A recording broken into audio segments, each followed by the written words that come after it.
The auto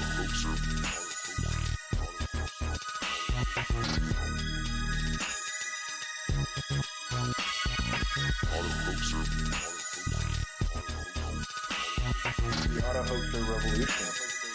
All right, we are live, 6/4/2024. That's the Auto Hoaxer Revolution MVP, the Hardware Vandal. I'll put a link below to the track on SoundCloud.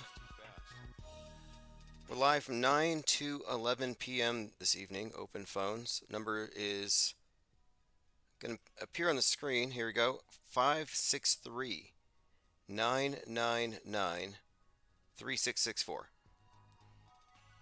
Open topics, lots of things to talk about. I think there's giant spiders descending on the northeast. Yes, giant venomous spiders, flying spiders, coming to New York. New York is on high alert as experts predict the arrival of giant venomous Joro spiders known for their ability to fly. This is not the fallout I was expecting. But we're still waiting. And I've been thinking about this. Let's say they do pull off a simulated nuke in Seattle in about 7 days. They're going to lock down the entire world. They're going to say that the wind is carrying the fallout. And I'm hoping to catch up on Jonathan Nolan's series. I have my Amazon account. I just haven't had time to watch past the first episode of Fallout. All right, let's see what we have here. Let me play a clip. This is just a couple of teleprompter readers. And look, these individuals might be well-intentioned, truthful. Maybe they never consciously lied, but they are liars because they're reading from the teleprompters, which are representing an organization whose worldview is not only narrow, but it omits a great deal of the true nature of things by design. So they are part of a lying institution. I guess you could say it's systemic lying. And no matter how honest you are, if you're a part of it, it makes you a liar by default. Same thing with believers. I mean, think about all the innocent sheep in various religious cults who believe a bunch of BS. They're still deceived. Intentions hardly matter in this context. But anyway, let's listen to them talk about the giant flying spiders. Originally from Southeast Asia, is now headed our way, and experts say they're making their presence known in Georgia. And they say it won't be long before they're spotted up and down the East Coast. CBS 2's Michael George has more on these critters and why they're growing in numbers. They're big, about the size of the palm of your hand, and they've quickly spread in Georgia since they first arrived last year. Now, a new study from the University of Georgia predicts Joro spiders are about to spin their populations even further. This is kind of scarier than the chemtrail nanobots that I was up all night researching at the behest of the caller who said I have to look into it. Let's see, we're joined here by Elephant Tusks, Zin Valis, Aries 1. This is where it's at, Frank Murr. Diana South, J Dig says they can't harm humans, too weak of a bite. Yeah, well, that's interesting. To me, nothing that they show us necessarily has to literally be able to bite you. It's the fear, it's the phobia, it's the constant titillation the media provides that keeps people locked in. And I think it's some kind of addiction, in a sense. People love this stuff. Duis Impera, Spider Nados, says Zinvelis. Oh yeah, Spider Nados could be a thing. They could pull off Sharknadoes. We shouldn't even laugh about this stuff. We shouldn't even mock it. Alright, Elephant Tusk says, I hope I can manifest the will to call again. Well, the number's on the screen. Hopefully it's just, look, we've been getting a lot of calls from irate chemtrail believers. And I didn't even think that people would be that mad about it, but they do. People get really defensive when it comes to their beliefs, my beliefs. And I'm a disbeliever, a non-believer. I have no interest in believing, and I won't believe. I have to know it. That's where you're going to lose if you're trying to convince me that there are things I should believe in that I have no evidence for. I'm not going to believe it until you can, demonstrate it tangibly. All right, continuing, joined by Thirst for Truth. Mango Penguin said, I rescued a spider today. It was in the sink. I took it outside. Well, we have this exhibit downtown I was checking out recently. It's called the Bugarium. Large collection of not only massive spiders, but massive beetles, Goliath beetles, and a wide array of cockroaches with like demon faces and death heads on their backs.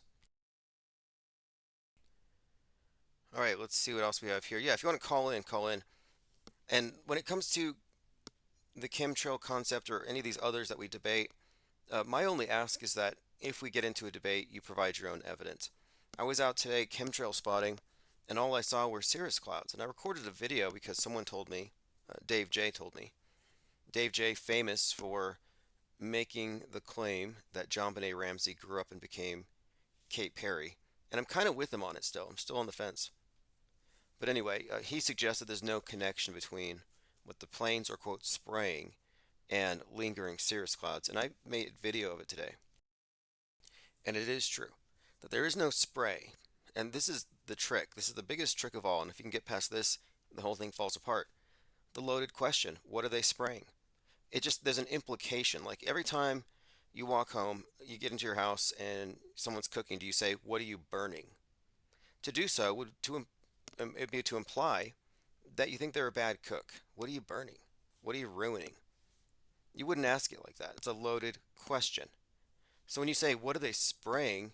You're loading the question with the false premise that there is a substance inside of the plane that is being squirted out the back, which is not the case.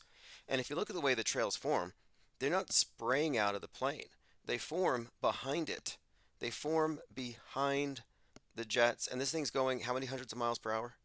So you're talking about these things forming 100 yards behind the thing. They're not even touching it. So you couldn't even accurately call it a spray anyway. But what you have, of course, as most people here know, is just the obvious and predictable effects of hot jet exhaust in rarefied air at high altitudes when it's very cold under certain conditions. But anyway, I don't think anybody here is confused. But I did have someone say that these things are nanobots, that they're spraying us with nanobots. I'm like, okay, why aren't you wearing a mask? Are you not worried about nanobots getting in your lungs? And he's like, a mask wouldn't help. So a mask wouldn't help. You're not wearing a mask, but they haven't done any harm to you yet. So I'm just kind of like, well, where is this? What do I latch on to if I want to be afraid with you?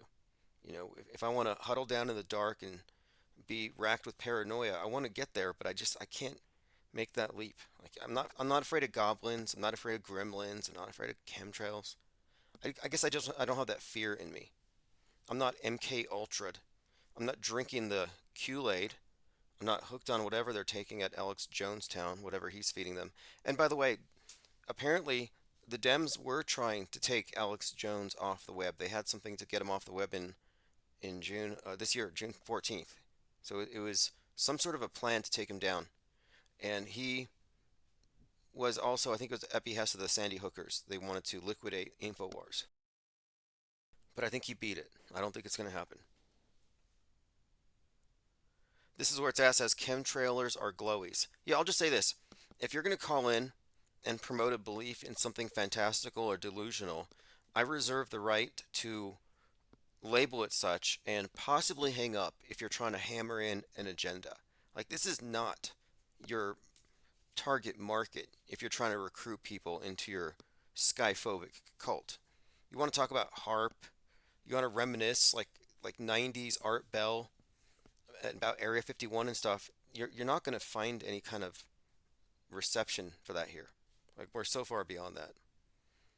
We really are. But it is important to go back and talk about things like someone had commented the other day that they still had as sort of a, I guess, I guess you just call it a default belief that some people had died at 9/11, even though they had logically deconstructed it, didn't believe in the planes, but they just assumed, okay, big event, people died.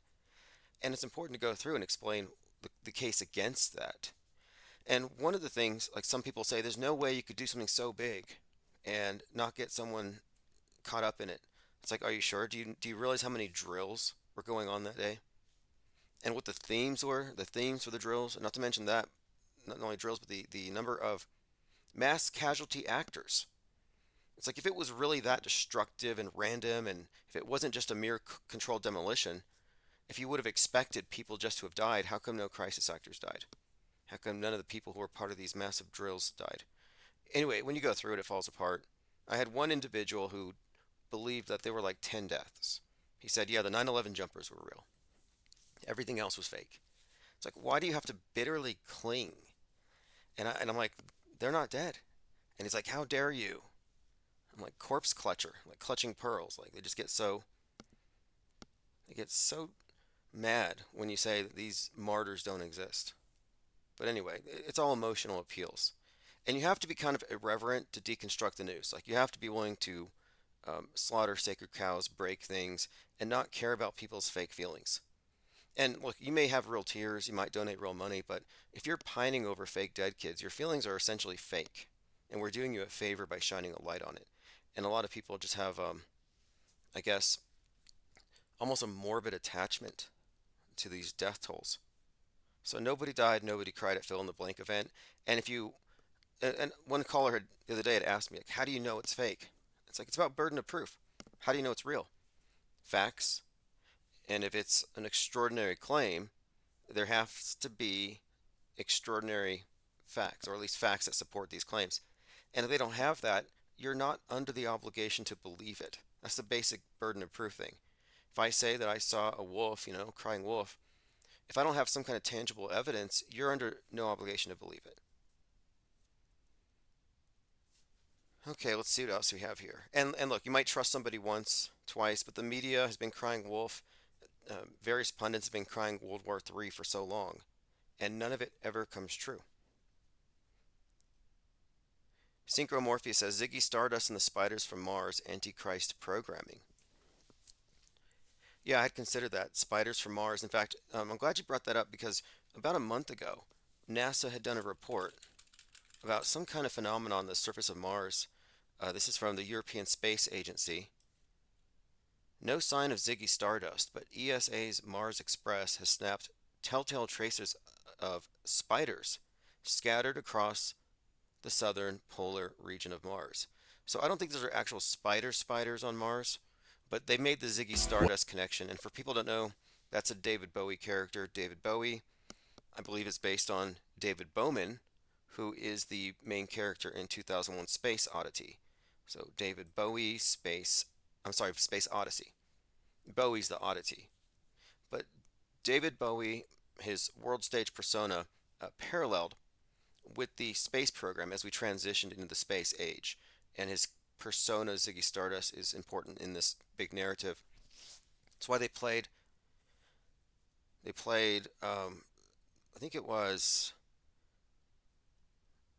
Ground Control to Major Tom. They played a couple of Bowie songs on the space station.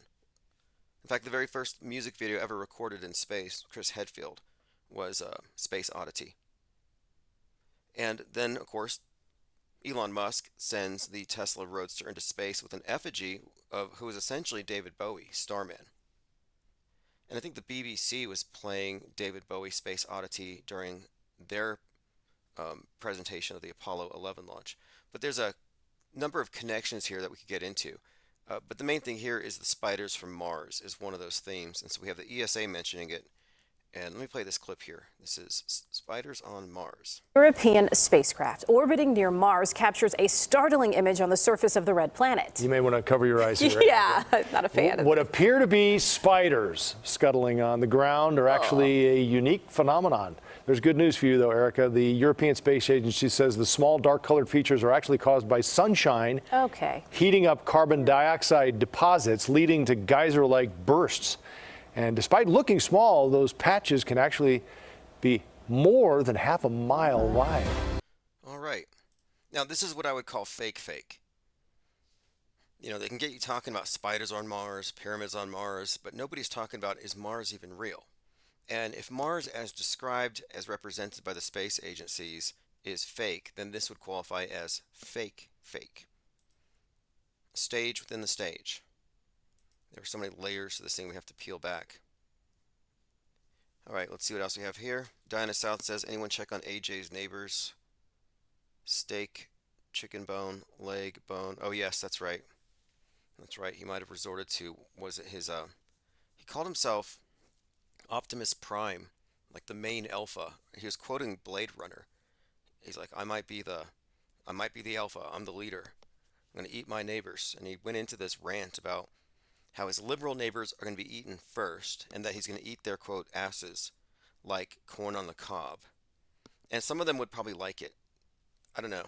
He's out there in Austin. I don't know what that means, but anyway, he said that he wasn't going to let his daughters starve and that he would be eating his neighbors very soon. And so we were like, this is 6 weeks into the pandemic. There's no way he's gone through all of his storable food items to where he's got to start looking at his neighbors and sizing them up like he's Eddie Gein. And then the next day he tried to backtrack and say, oh, I was just doing some Jonathan Swift satire. No, no, you were drooling. Like, he was sharpening knives that night. That was not satire. All right, let's continue. Dewis in Paris says, I caught the end of the stream of the night, the irate Canadian part. Was that guy Canadian? He was certainly irate. He was mad about chemtrails, that was the guy. Because he said I was trying to gatekeep chemtrail-born nanobots. Apparently we're inhaling nanobots. All right, we are joined by Portal Complex. Pippi Langstruff says, LOL, thank you for joining. Synchro Morpheus, the man who fell to earth, lightning bolt on the eye, Lucifer. Oh yes, and Starman, Anagram, Mr. Satan. David Bowie, man who fell to earth, same birthday as Elvis Presley. And the archetype here is the rock star, which has a lot of, I think, has a esoteric kind of connection, the idea of a rock star and a fallen angel and the worship, the idol worship. It's all kind of intrinsically tied into this notion of light descending into matter and the rock, the meteor, having first appeared as a light in the sky, but arrives dense and material. But yeah, rock star worship, Elvis, David Bowie, same birthday. Lots of fascinating connections between the two. And the connection between Bowie and the space program is what I was focusing on. But there's something else too. It has to do with the AI thing, which was a huge part of 2001 Space Odyssey, HAL 9000.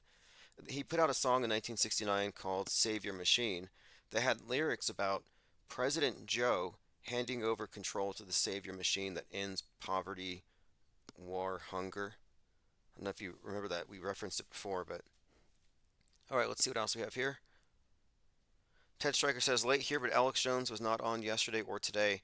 Yeah, I think I saw something here about that there was an attempt to shut him down, and it was coming from the Sandy... Here we go. Actually, I want to find that exact piece here. He managed to delay it. I had something... He's being mocked. Alex Jones mocked as he cries over Sandy Hook legal bills. Yeah, he did cry. We didn't mock. We were just critiquing his performance. And, to his credit, I saw a tear. There was a tear. He looked like Rittenhouse. He was more Rittenhouse than Parker. After having to sell his ranch to pay for his legal fees, he's ordered to pay 1.5 billion. They should have made it 1.6, just to match up with the whole January 6th thing. After he repeated theories about the deaths. See, wasn't he just expressing an opinion? This is so weak. Like, what if I said, hey, look, the Sandy Hook families are all aliens. They're aliens. You couldn't kill them anyway, not with bullets. These things, they don't die that easily. Like, can I say that? Like, I don't agree with any of it. And the fact that he acquiesced shows he is not on Team Truth. If he really was, before he took a $1.5 billion hit, he would have said, oh, by the way, the whole thing was fake. I can prove it like this. But he's not going to go there anymore. He's a gatekeeper. A clip of him crying on his radio show says, I'm not trying to be dramatic here, but it's been a hard fight. It is unsurprising the internet couldn't help but laugh. Yeah, he is getting, again, a bit of mockery. I think Thirst for Truth made this. This is Alex Rittenhouse, Kyle Jones. If you did a mashup with Wendy Rittenhouse and Alex Jones, it does look like Kyle. But yeah, that's... Okay, continuing. I'm trying to find the article. Here it is. Judge rejects the call to shut down InfoWars in bankruptcy dispute. A federal judge rejected a request to shut down Jones's media company as disputes in his bankruptcy case widen. So there was a legitimate attempt here to shut him down, and it was not going to succeed for a few reasons. I think that the article here is from Washington Post. We'll get back to this. At first I thought he was just making this up to kind of go along with Donald Trump going to jail, and it might just be orchestrated to go along with it. Like, I just don't buy it. Look, I don't believe any of it. It's theater to me. Some will say, well, he woke me up. Oh, did he? He was the loudest voice that wasn't mainstream. In fact, the only voice. It was a monopoly. What do we talk about all the time? We talk about the worldview monopoly. So a lot of these big voices out there, they may have been the ones that first piqued your interest when you strayed from the mainstream channels. But it's important not to um, overlook the basic and fundamental flaws in their outlook and even their language. If you're still saying false flag, you're 10 years behind. Actually, what is it? You're, yeah, about 12 years behind. So I want to show you this. This was posted on a YouTube video by, I think, Finis Temporis. This is intriguing. So 2001, A Space Odyssey, has a scene that seems to be templated off of A Night to Remember. Now, A Night to Remember is about the Titanic, and the comparison has the Titanic floating by, and then it shows 2001 Space Odyssey, the space station, swimming by. So you have this correlation made. And why this is significant is 2001 Space Odyssey has copious predictive programming for 9/11. And I've been saying it's all about the fall of the West. 9/11 and the fall of the space station. These things are connected. And then I've been connecting this all to the Titanic. And James Cameron really solidified this link. So the Titanic and all of the psyopery that goes into that particular event and metaphor correlates with the sinking of the Twin Towers and the future fall of the space station. That's kind of been my premise here. Well, interestingly enough, in 2001 Space Odyssey, here's how they make a connection with the Titanic. They show it side by side. On the upload of this video showed how it looks the same, but in 2001 Space Odyssey, I think his name is Floyd, the officer here, is handed a miniature of the Titanic. Now, this is just in a scene. And of course, 2001 Space Odyssey has this other scene, which is very reminiscent of the very iconic shot of 9/11 with the plane about to impact the building, and how it looks exactly overlapping like that of the space plane entering the twin-wheeled space station in this movie. Now, I'm just pointing this out again because the Titanic being correlated with the space station is something I've wanted to really emphasize. Now, I've been saying that the storyline here is that the space station represents the Tower of Babylon. It represents one world, one language, mission from Earth to the heavens, and it's about to fall. And this was all the theme behind Leave the World Behind, about this unity, the internet, man's hubris falling. New York is Babylon, and it's represented as such on the carvings of the Cathedral of St. John the Divine. Largest cathedral in the world, has 9/11 basically carved into its pillars 10 years before. So we've made this connection, the One World Trade Tower, 1776 feet high, and that's because America, 1776 AD, or the Tower of Babel's construction, 1776 AL, on the Masonic calendar. So the significance here again is the one world is about to take this big fall. The one world as defined and dominated by the West. And the too big to fail thing of the Titanic hitting the iceberg had a corollary with the recent Don't Look Up, where the Earth gets hit by a comet, a space iceberg. And the reason it gets hit is because the Earth is being driven by greedy capitalists. That's kind of the big theme here. In Leave the World Behind, when the big ship hits the beach and the whole thing starts to fall apart, that kind of represents the Titanic and the West, the big reckoning to come, and all of our internal dramas that have to be reconciled. That's why they correlated it with the 1619 arrival of slaves. But anyway, that's all connected to what I'm getting at here. That 2001 Space Odyssey, the transition of man into the space age, David Bowman merging with the monolith, and HAL 9000, that's all tied into where we're at right now. And so what I'm looking at here is the merging with the monolith. That is our unification into a singular worldview facilitated by the ubiquitous smartphone monolith with your HAL 9000 lens on the back always looking at you. The Siri, which is iris backwards, by the way.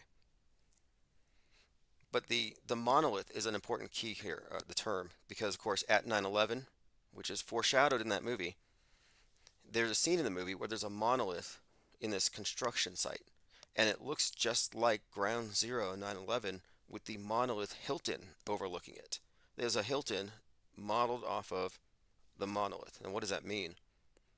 Well, I think the monolith represents the merging of the worldview that they created through the movies with our consensus agreed upon worldview. In other words, the merging of real and fake. And they've accomplished this by hijacking control of all media and promoting a singular worldview and synchronizing all of us into some kind of a hive mind. And 9/11 was a demonstration that this is global. Like, I don't even think it's useful to talk about, China and Russia and Iran versus America. It's like, why? We're unified in the big deception above. So there's no reason to think there's any kind of disunity below. It just kind of gives you an idea that there's just government. And all this infighting is part of the perpetual war that Orwell described in his writings. But anyway, let me go ahead and catch up on your comments. Ted Stryker says, AJ crying reminded me of when Droopy would cry in the cartoons and it sounded the same. Yeah, I think he had cue cards and he literally read boo hoo. Baja Pickleball says, don't sully Droopy Dog. Truth Hurt says there was a news report of some space debris that fell in some guy's yard in North Carolina. Look, who wants to do the psyop with me? We need a fake space junk. If somebody wants to do it, email me. I have no problem getting media to look at things. But PR stunts are not difficult, but it's one of those things you want to really focus it and not overstay your welcome. You don't want to overuse your contacts. However, I'm willing to test the credulity of mass media by seeing if they can tell the difference between space junk that's fake and government-approved fake space junk. Because it's fake either way. Elephant Tusk says, Tim, can you give me your understanding of time? I've come to the realization that everything is happening now. The past doesn't exist per se. I think the past is crystallized and the future is completely just dark matter, unformed, just unrealized potential. But I don't think anything exists until it's experienced, and it's all experienced concurrently. And the illusion of linear time is more about habit and consensus. But I think there's some kind of flexibility. I think that what we have to account for, and I think synchronicity proves this, is that we're in some kind of a feedback loop, a cybernetic system, and that it interacts with our thoughts. And I have this theory about imagination, like what it actually is and its function. And I think it has to do with our co-creative faculties. And the reason why magic is just so distorted with misinformation, ridicule, it's demonized, or it's just completely, I guess, boxed into occult mumbo jumbo and then stage magic. I think this is all by design. And I don't think you should really separate the two either. Sleight of mind, sleight of eye, or sleight of hand. You can trick the eyes, visual illusions, and then you trick the mind through various contrivances, whether it's, rhetoric and logical fallacies or other means. But then there's the other side. And we talk about this, the strange, synchronized, ritualistic events and all this. And all this has an explanation when you look at the various magical philosophies. My point being, I'm not under the impression that the powers that be that run this place believe in the scientific paradigm they've given us. I think they have key insights and they gatekeep these. Like, if there is any suppressed technology we should be looking into, I don't think it's UFOs and anti-gravity and med beds. I think it has to do with our own minds, our consciousness, and how we may be rendered blind to certain aspects of it. Like, think about literacy itself and how illiteracy has been used as a condition to help maintain a status quo. Like enslaved people not allowed to read. Well, why is that? Well, it's power and control. Knowledge is definitely power, and you can see how today the new illiteracy, which everyone has, is visual illiteracy. They can't tell the difference between real and fake. But the magic show is getting so good that even those trained in special effects are going to fall for stuff. We're foolable, we're dupable. It's another key point, that we're all dupable. So what happens when we're all completely fooled and we can no longer distinguish real and fake on the screen? That's when it comes down to your philosophical approach. And do you reject the argument from the screen's authority? But anyway, kind of a side topic, but what I guess I'm getting at here is that we are certainly in a gate-kept reality, and they use worldview control, a monopoly over worldview, to keep certain things out of our sight. And I think that we are locked into this fake, dead universe paradigm that is used to explain away our intrinsic links to the thing that we experience. That there is again, a feedback loop, a synchronicity. Now, either that or synchronicity is just madness. And there's a point where I would have entertained that argument. Like, maybe all these connections are evidence of apophenia, wishful thinking, some kind of logical fallacy behind it. But there's an element of intuition here that also ties into it, where it's not like I'm looking at stuff and I have nothing better to do, so I'm going to invent narratives to connect these things. No, it's more like clues or signs conspicuously flung into my field of view, things that I can't help but notice. But other times it becomes where these intuitive nudges lead me to something that suggests that I'm getting information that could not have arrived at me solely through my senses, but that suggests either precognition, precog, or telepathy or something, but something, some sort of higher mode of, ESP, you could say. So thinking about it in this terms, I'm like, well, it doesn't make sense. Like, I can understand the idea of telekinesis or telepathy, but when you're talking about synchronicity, it has to do with the sequence of events as they unfold. These aren't things that you could just explain away with psionics or some kind of self-fulfilling prophecy or law of attraction. It's more like reality rearranging in a way that doesn't quite make sense if we accept the paradigm they've given us. So I was already questioning the model before I ever questioned NASA, just solely on the basis of synchronicity. I want to catch up on some comments here. But anyway, a commenter was asking about time. Oh yeah, this is what I was kind of getting at here, is the idea of time and what this realm is. Because the symbol of Saturn, the black cube, it's matter, but I think it represents the time-space prison, or is one way of looking at it. The idea, of course, of time and constriction is all tied into Saturn. That's why you have him as the Grim Reaper, Father Time, the sickle, symbol of the harvest, death, the end of a cycle. And we often talk about the symbol of Saturn, the cycle, the sickle, and the idea of cyclic time. And this place possibly being some kind of demiurgic prison for souls, trap for light. But whatever this is, my point of it here is that I think that our concepts of what this realm is definitely constrained in order to limit us to our meat suit level of perception. We're beasts. In fact, I was having some kind of epiphany about this a few months ago when I was looking at the symbol of the labyrinth and the minotaur. And I was looking at the symbol of these things in the context of the idea expressed in that movie Griselda. This character is reading a book by Jorge Borges called Labyrinths, and he's talking about linear time being something of an illusion. And while he's talking, he's got a scorpion on his hand, which is a symbol of death and transformation. And he was suggesting that those with strong will, or with the desire to who have the ability to make certain choices, can influence things.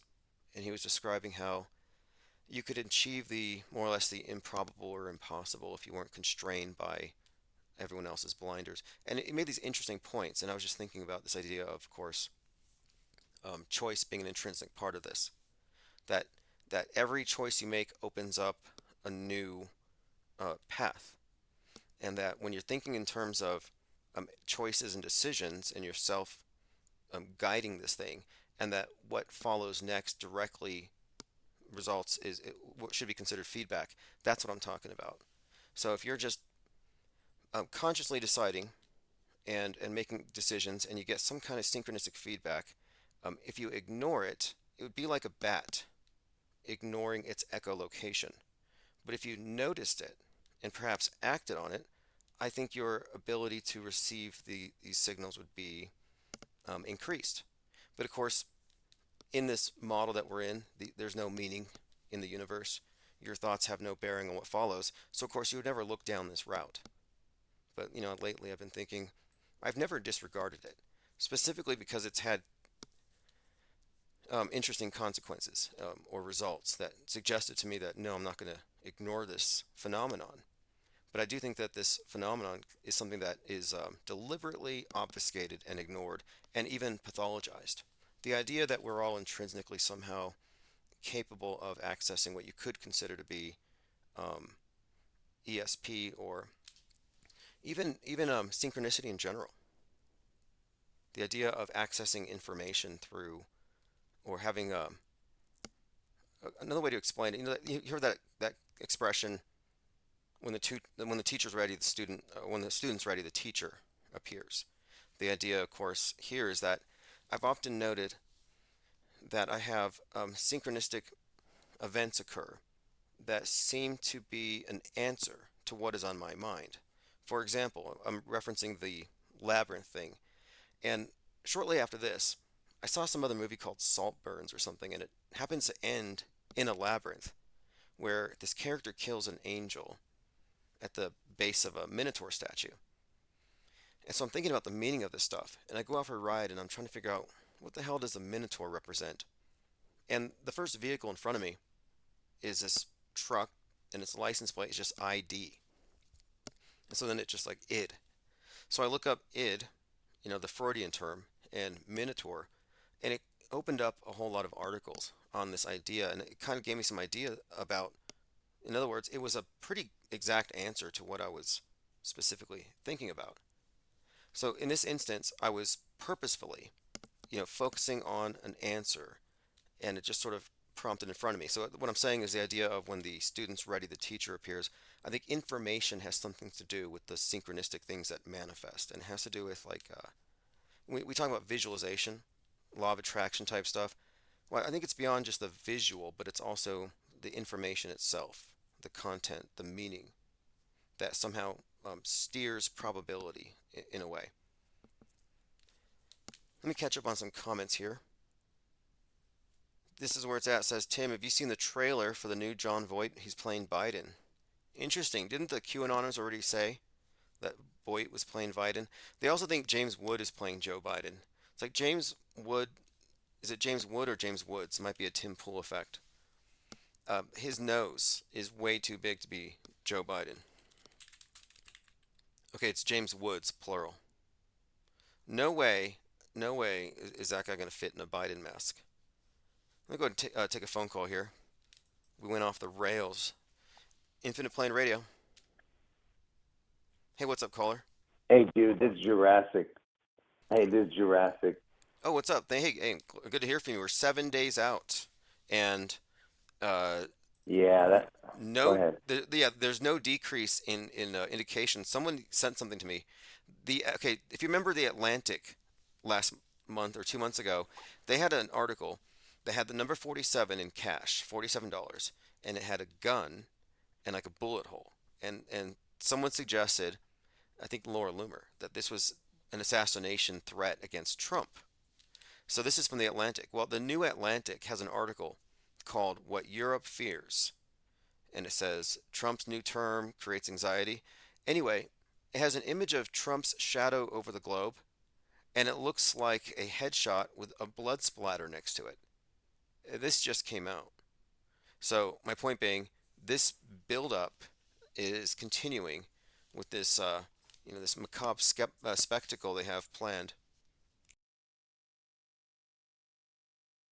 Yeah, well, look, so, yeah, for the people I don't know, I'm sure they know that I'm predicting that that on June 11th there's going to be a spectacular event in Washington State. Most likely, Seattle will be ground zero. But the other prediction you're talking about is the August 4th Trump head wound in Ohio. That's what I'm saying. And what I was going to say was, because you were talking about the 2001 stuff. That's why I was actually calling in. So that's why you caught me off guard with the Trump stuff. But yeah, definitely they're ramping up that the head wound stuff, you know. So go ahead and keep talking. But no. I want to hear you say about 2001 because it goes so deep. 2001, and it all ties in with James Cameron, the Titanic stuff. The Titanic is deeply connected with the symbolism of the sinking towers, of Trump as the destroyer or the challenger. It's all the same. It's all part of the same meta narrative. But I'm always interested to hear what people have to say about 2001: Space Odyssey. And I think today we got into it because of. Yeah, go ahead. Well, obviously, I mean, for everyone, I mean, who knows Elvis, you know that he started his concerts with the 2001 Space Odyssey theme, right? Ooh, that's right. You know that, right? Yeah, he does. Yeah, that's right. Elvis opens up with the opening song, and then it goes into CC Rider. But yeah, it opens up with a 2001 Space Odyssey. Very significant opening track there. Right. Yeah, and I mean, like, just ask yourself, what is the coincidence that the guy who wrote that theme, I think the theme song is called Sprach Zarathustra, you know, in other words, the 2001 Space Odyssey theme. It's written by a dude named Richard Strauss, right? And first of all, you have the Levi Strauss guy who created the Levi's, and Levi's is the anagram for Elvis, right? But the guy who created this song is Richard Strauss. I mean, this music for that 2001. His name is Richard Strauss. Guess when he's born, Tim? Oh man, I know you mentioned this before, but I don't recall. But fill me in. Yeah, June 11th. Okay, that's too much. Elvis starts his, yeah, that's ridiculous. He starts his concerts with a guy who you know, that the composer of that music is a 6/11 birth date. I mean, it's ridiculous, man. All the connections with that. But go ahead. Yeah, the thing is, yeah, the 2001 Space Odyssey and David Bowie is another connection here that you should talk about because David Bowie mirrors David Bowman, and it's all about our journey into this space age and all that. But David Bowie, DB, which gives you a 4-2, and then of course he's Mr. Satan, Right. or he's the Starman. Starman. But his birthday is Elvis's birthday, so you can't separate the Elvis, whatever he represents, this rock star archetype, from the space program, and it's been there since the inception.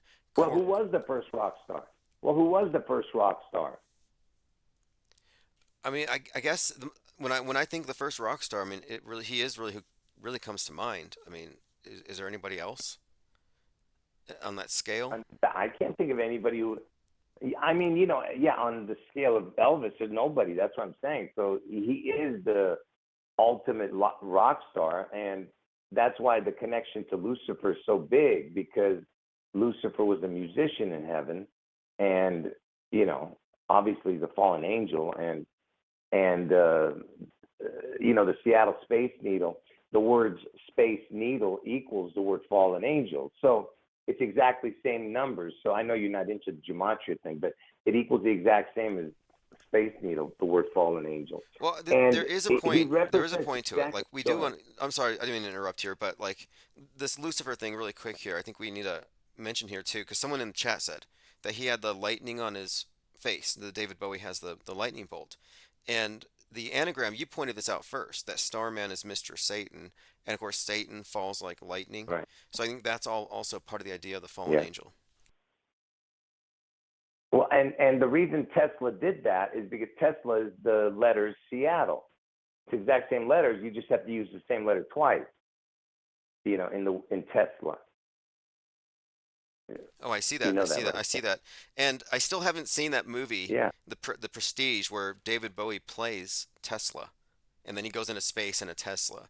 Like very interesting connections here. And one more Oh thing here, yeah. uh, because you mentioned the Space Needle in Seattle quite a lot in this narrative, and one of the original terms for the obelisk like was Cleopatra's Needle, and space is like the new way of describing heaven.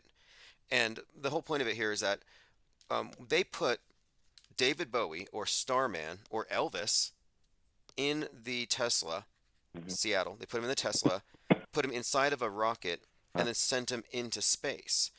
And so my point of it is, you had been saying for some time that there would be some kind of thing where Elvis goes into the Space Needle and there's somehow this vision of him going through. And I'm like, this could be it. The guy with Elvis's birthday, this rock star archetype, goes into space in a Space Needle. So it's kind of I think it might be a kind of a parallel or something. Well,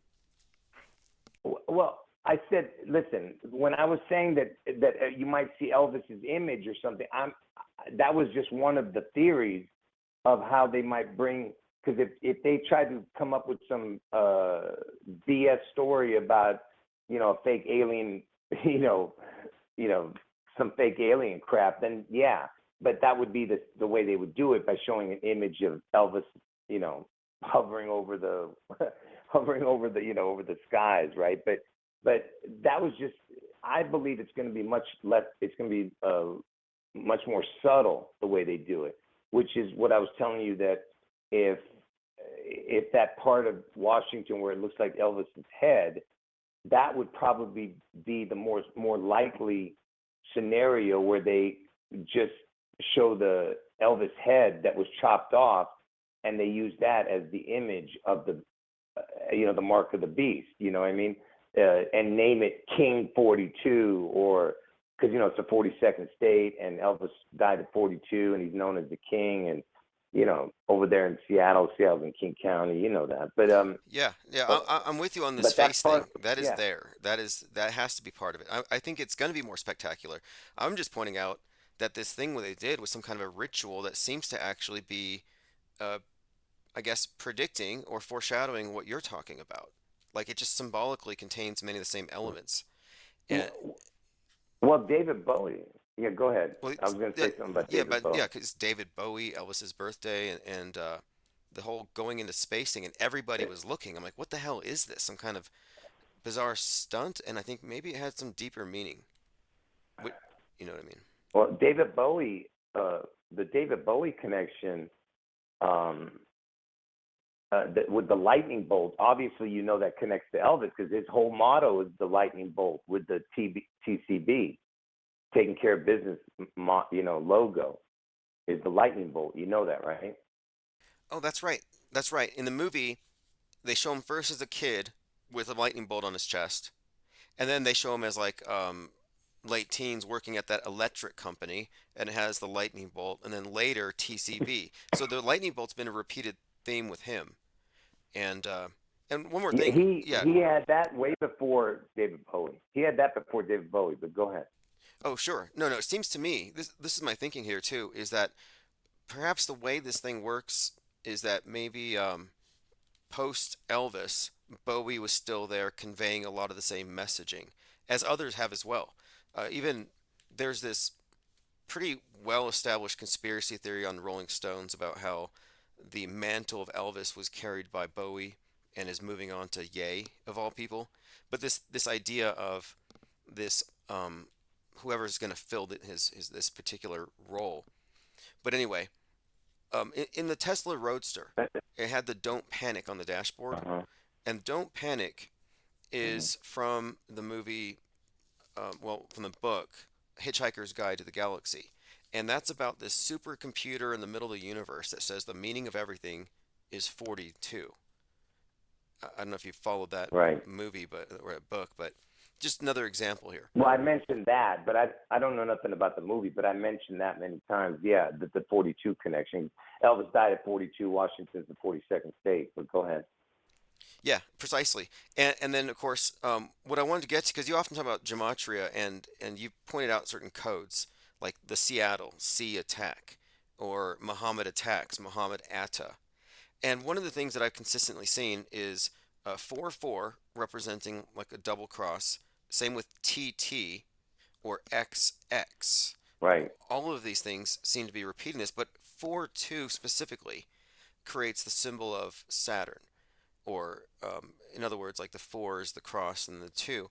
And so the 42, DB, David Bowie, all the 42s with Elvis, with Seattle, all of it does really contain the same theme, that this is basically Satan, or the Well, embodiment of this yeah, that archetype. falls.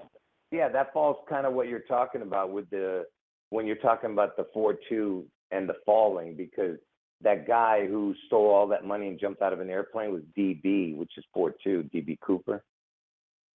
He jumped out of that airplane Oh, okay, and okay. stole that money. Remember?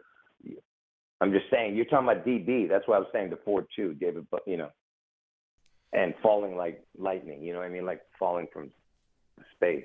He, they say he jumped out of an airplane with all that money. DB Cooper. But listen, what I want to, before I forget, the reason I was bringing up the TCB, the taking care of business motto that Elvis had with the lightning bolt, because that's what he would put on his airplanes and his jewelry and everything. The TCB, you know how important that is? It stands for taking care of business, but really, what does it mean? In 1946, you had three presidents come out of 1946. Trump, Bush, and Clinton, which is the initials TCB, TBC. See what I mean?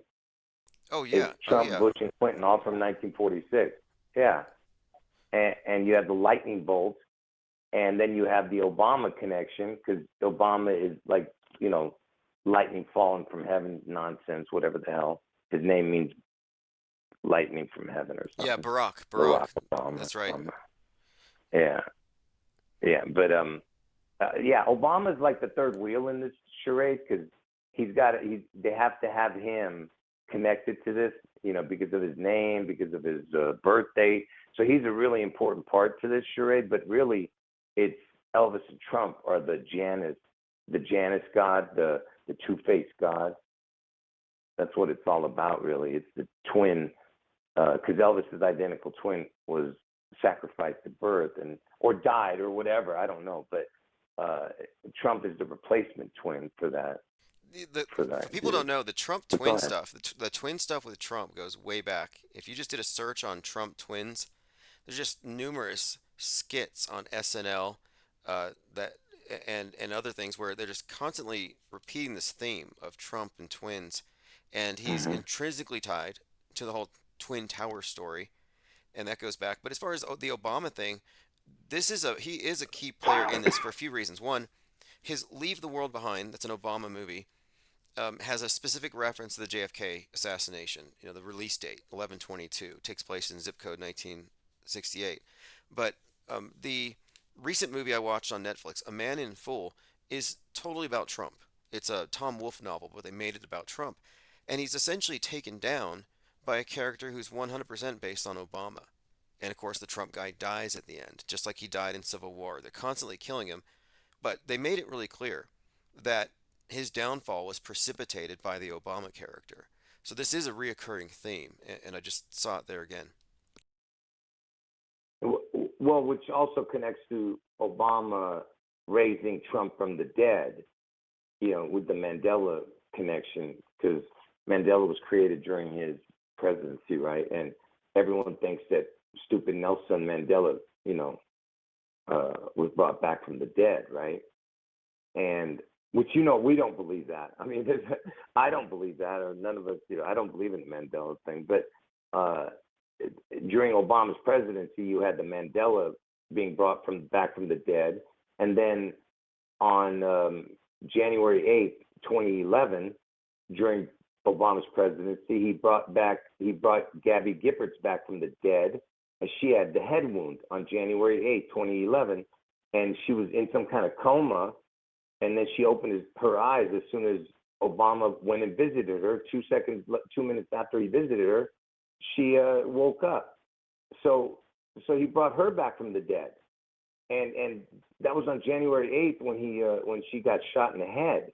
She had the head wound, and January 8th is Elvis's birthday back in 2011 when she got the head wound, and that was and she's married to that astronaut twin. Is it Yeah, Mark yeah, something? I forgot Mark his name. Kelly. That's right. She's. Mark Kelly. I often Yeah, cite this. I'm yeah, like, look, yeah. if you had any doubts that the fake space is connected with the fake shootings, look at this couple here, because they're backstage with both, and now he's in politics. It's a perfect example. So I want to ask you about a couple numbers, because there's when Trump was arraigned, the first time he was arrested, it was on 4/4/2023, and this was the 44th birthday of Heath Ledger, the Joker, and they were filming Joker 2 on the outside with the Phoenix guy, Joaquin Phoenix, who has replaced the other Joker. So you already have this twin theme, Joker 2, J2, outside, and this is again on 4/4. And I said that the 4 is the cross, so double cross. But anyway, I wanted to get your take on one, the number 44, and then this was also the 55th anniversary of MLK's assassination. And Jamie Foxx was in the news, and he's huge with BLM, which is a martyr cult, and his name has the XX. So he was 55 at the time, which was another flag for me. So I'm like, okay, 44 and 55. Do these numbers have any repeated meaning that you've seen or that you can comment on? Well, yeah, it's a huge piece of the puzzle. Well, obviously Satan equals 55. That's one big clue, and the 4/4 is the word kill. Kill equals 44, and the word anti equals 44, and that's why they use that in a lot of like killing connections. They use the 44 with the kill number, but MLK was killed on 4/4, and 4/4 landed on 4/5 day because it was a leap year. So it's all about the 44/45. Trump is the 44/45 president. See, he's 44th person, but 45th actual president to take office. So the 4/4 and the 4/5 connected to MLK being killed, and MLK was killed in Memphis, Tennessee, where Elvis lived and died. So the king had the king waxed, and now Seattle is named after MLK. That means Seattle's King County is named after MLK now. Wow. So they're gonna whack that the same way, right?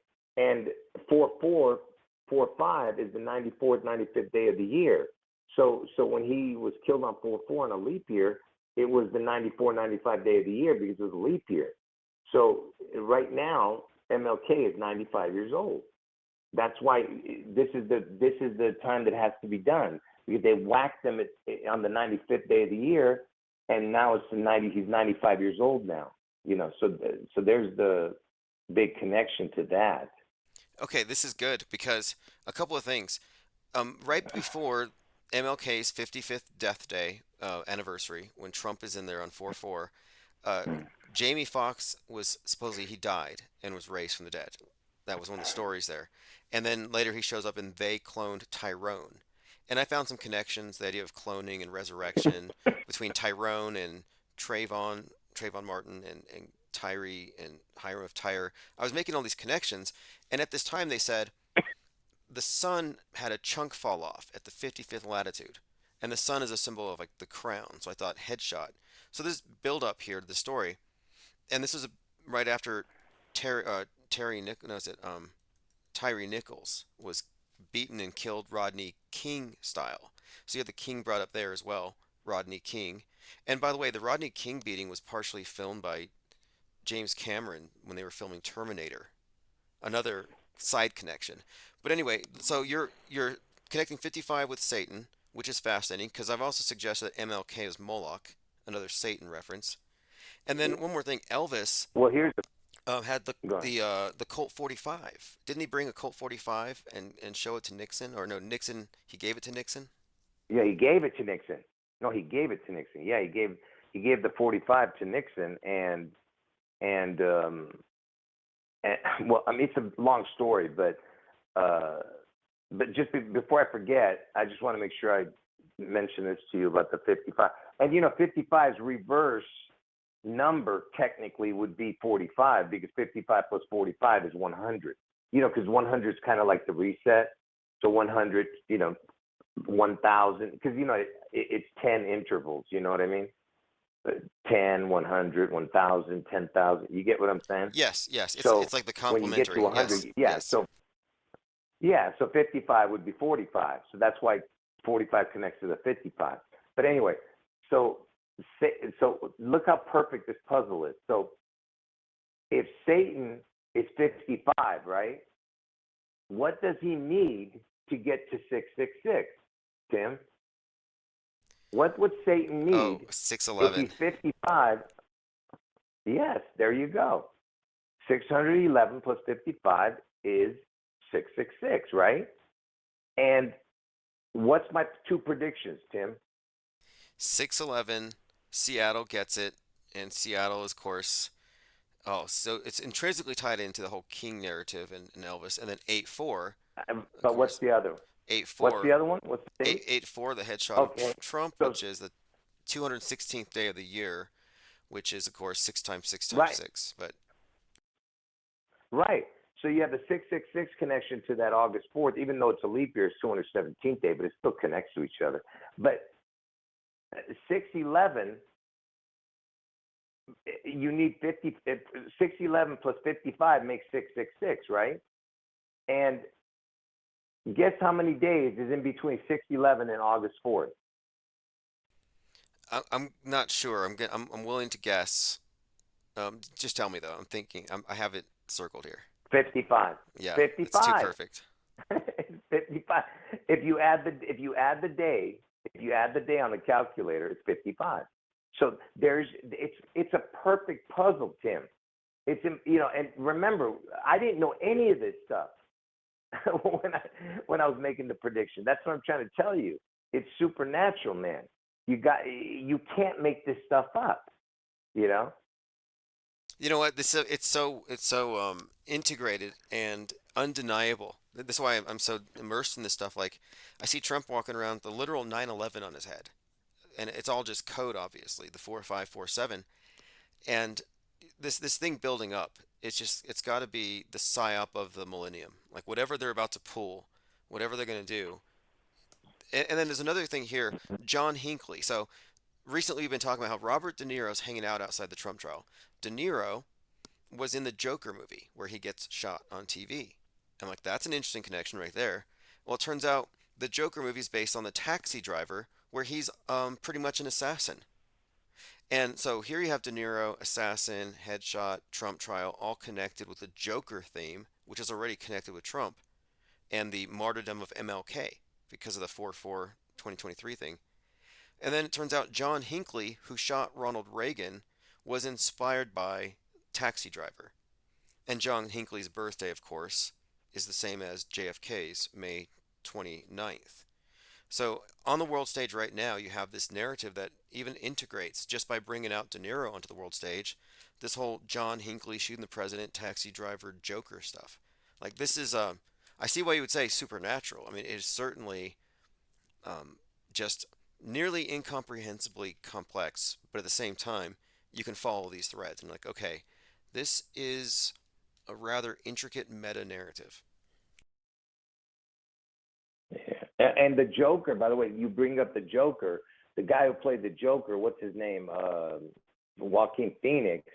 He he won the Oscar at the age of 45. It was his first Oscar, and he won it at age 45. So that's another connection to the 45. And he's also got the birth date of 10/28, which is you know Bill Gates' birthday and the day Elvis took the needle on live television back in 1956. Right. But There's a lot of connections. This is it's the so many date connections. Matthew Yeah, Perry Matthew Perry died, and he made these Batman comments. He died on 10/28 last year. right. Then of course, yeah, the Elvis thing. Environmentalists said we had 10/28 days left to live. First Q drop 10/28. Yeah, that date is really interesting that he would be connected with that date as his supposed birth date, which I don't accept that as his real birth Well, date. But Well, 1028 is an important date because besides Elvis taking the needle on that day, 1028 is the 666th day of the year. Do you know how that is, Tim? I think I You know how understand, but that. explain it. Explain it for people here who may not understand this at first listen. So, according to Google, if you ask Google, you ask them what number day of the year is 1028 on a regular year, they'll tell you it's the 301st day of the year. So it's 301, 301st day of the year. So if there's 365 days in a regular year, if you were to take the 365, then go into the next year and go up to Bill Gates' birthday, which is 301, 365 plus 301 is 666. You know what I'm saying? So then, would it be safe to say, so Bill Gates would have been 666 days old, possibly, when he watched Elvis take Uh, the needle on well, TV? well, if you count his maybe the day he was conceived, because Okay, okay. it was his first birthday, not his second birthday. But yeah, it could But have been. but anyway, the Space But yeah. Needle is an incredible symbol in itself. It's there in Washington State, state number 42. It's a 42-second elevator ride, and L is a very significant thing, ties into Saturn, and that's why Elvis, and there's a lot of Mhm. stuff with that as well. And then at the top, it is designed to be a UFO. UFO does add to 42, and it's 42 meters wide. And the 42 thing is wired into the whole space program thing. Jeff Bezos bought a $4.2 million clock and installed it inside of the Sierra Diablo Mountains out there in Texas. And I'm like, wait, why does he have a clock set for 10,000 years? And why 4.2 million? Why Devil Mountain? Well, I think it all kind of ties into this because Bezos is Dr. Evil, who also has the Space Needle as a home base, and he represents on the world stage the Yeah, builder of the Tower of Babel, Nimrod. yeah, and Evil's if you put an S, is Elvis, right? Yeah, Evil's Doctor Dr. Evil's Evil's headquarters. Yeah, headquarters. When you see it on Austin Powers, yeah, says Dr. Evil's headquarters, so it would say Dr. yeah. Elvis if you read it that way. And Well, in Austin, yeah. Go ahead. no, no, that's what I mean. So yeah, I would say that, and I would correlate that with him because Well, Elvis Evil's. yeah, and Austin connects to Elvis movie because Austin Butler was the Elvis character in the movie. So it's another Austin connection with Austin Powers, and supposedly, if you ask Google, depending on if it's Wikipedia or whatever, they say the movie was released, I believe, on June 11th. I think one of those movies. I can't remember which one now, but whatever. I mean, something like that. I just can't remember now. But and there was a needle connection in that movie too. With the Doctor Evil character when he stole the mojo. You know, Yeah. they put it in some kind of needle or something. Yeah.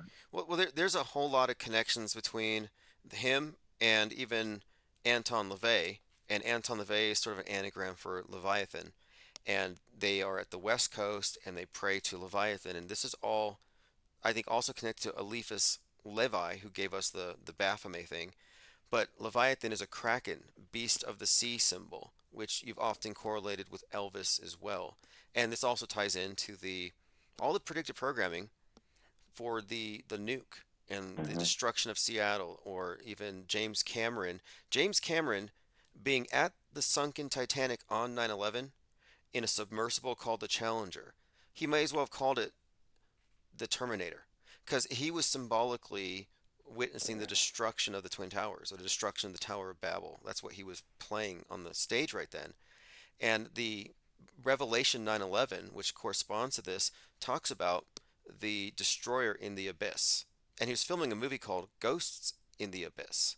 So the theme here, though, is destroyer, Terminator, um, Challenger in the abyss. All of this stuff is, I think, a Kraken reference. And of course, this last year has all been about Godzilla, a Kraken thing. And of course, Godzilla was a metaphor for the nuke. So I've already made these connections over this last year between the beast and the mushroom cloud, the Yeah, nuke.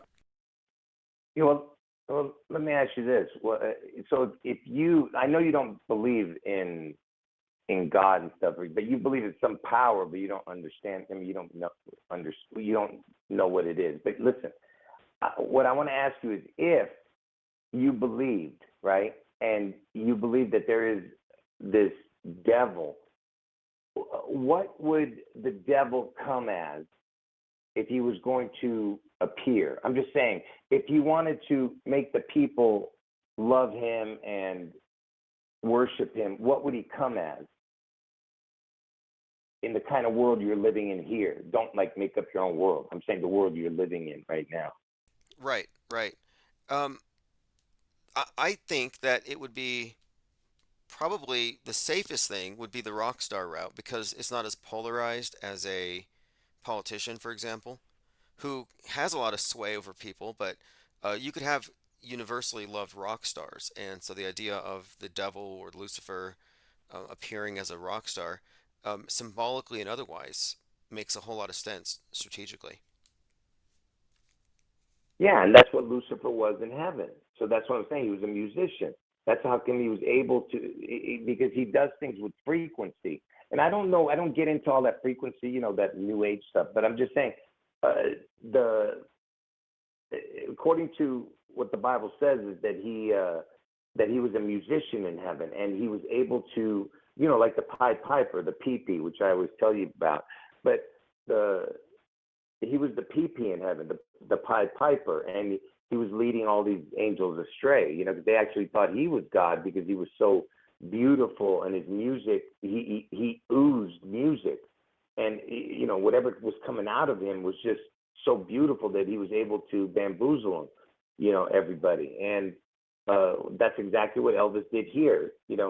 Uh, I told you the first time I saw Elvis as a child, that was my first obsession in life. I saw him like 6 or 7 years old. No, I don't know how old I was at the time, but I believe when I came here, I was 5 years old from Beirut, Lebanon, and in '69. So I was 8 or 9 when I saw his concert. But I already knew of him. But when I saw him on TV at that Hawaii concert, I mean, I thought I was looking at an angel, dude, and I didn't even know what an angel meant. You know what I mean? I thought I was literally looking at an angel when I saw him there, and Very that's why I'm interesting. saying to you that this dude, yeah, so this dude is is um, is the exact what you would think would be a fallen angel.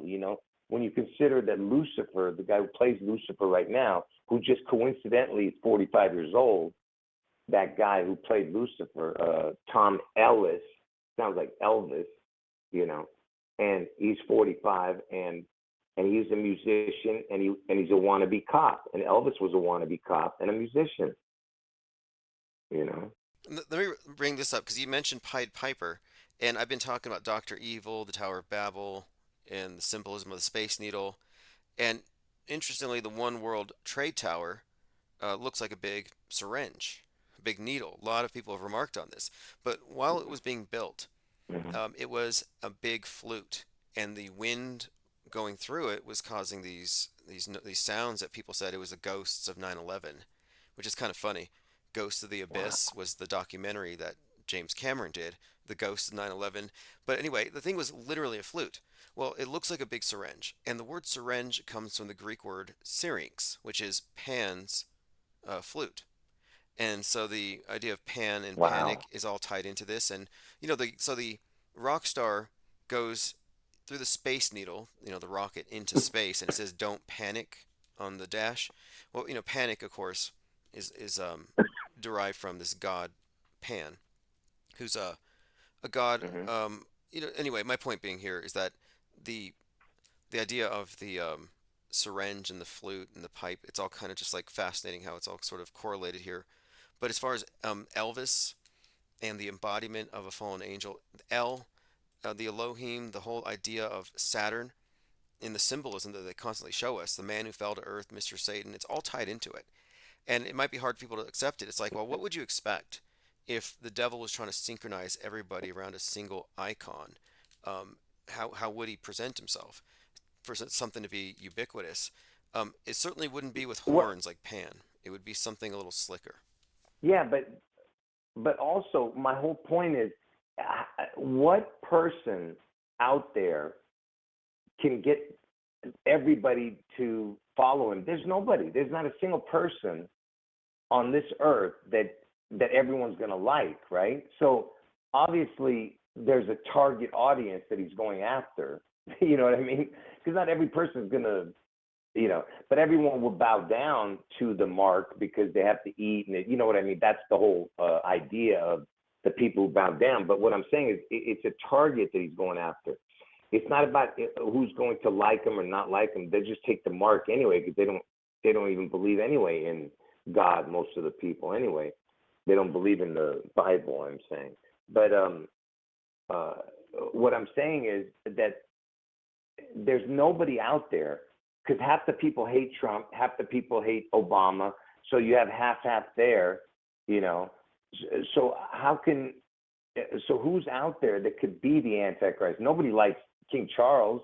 Nobody likes Prince Harry. Nobody likes Prince Philip. There's nobody except Elvis. There's nobody else. I agree with you. That I agree with you. has the I'm like, there's no way yeah, you could make yeah, a universally loved character out of anybody polarized. Taylor Swift, sorry, the right hates her. So I think this is the case. yeah. And if you look at the proliferation of his image, his memes, how saturated culture is with him. I was just watching a movie last night called Bodkin, produced by the Obamas, actually. Their Higher Ground Productions.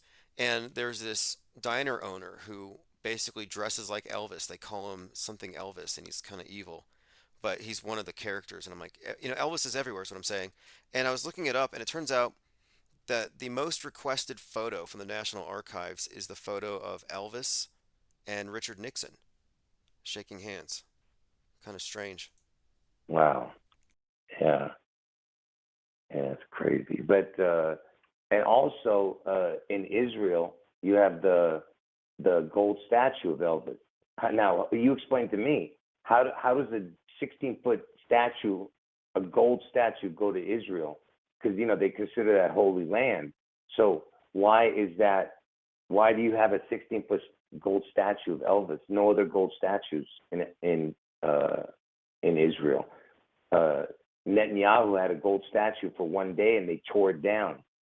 But Elvis, they put a restaurant around it to make it look like it was no big deal. Like, oh, it's just innocent. But all these people make a pilgrimage there every time they go to. All the people, especially Christians, I know it because I know I would do it. If I was going there to visit where Jesus walked around that area, I would want to go see the Elvis statue too. You know what I mean? It's just something you do while you're there, and that's what I know, that every Christian's probably done that, went and visited that restaurant where the Elvis statue is. Yeah, hey, I agree with you on this one. I do agree.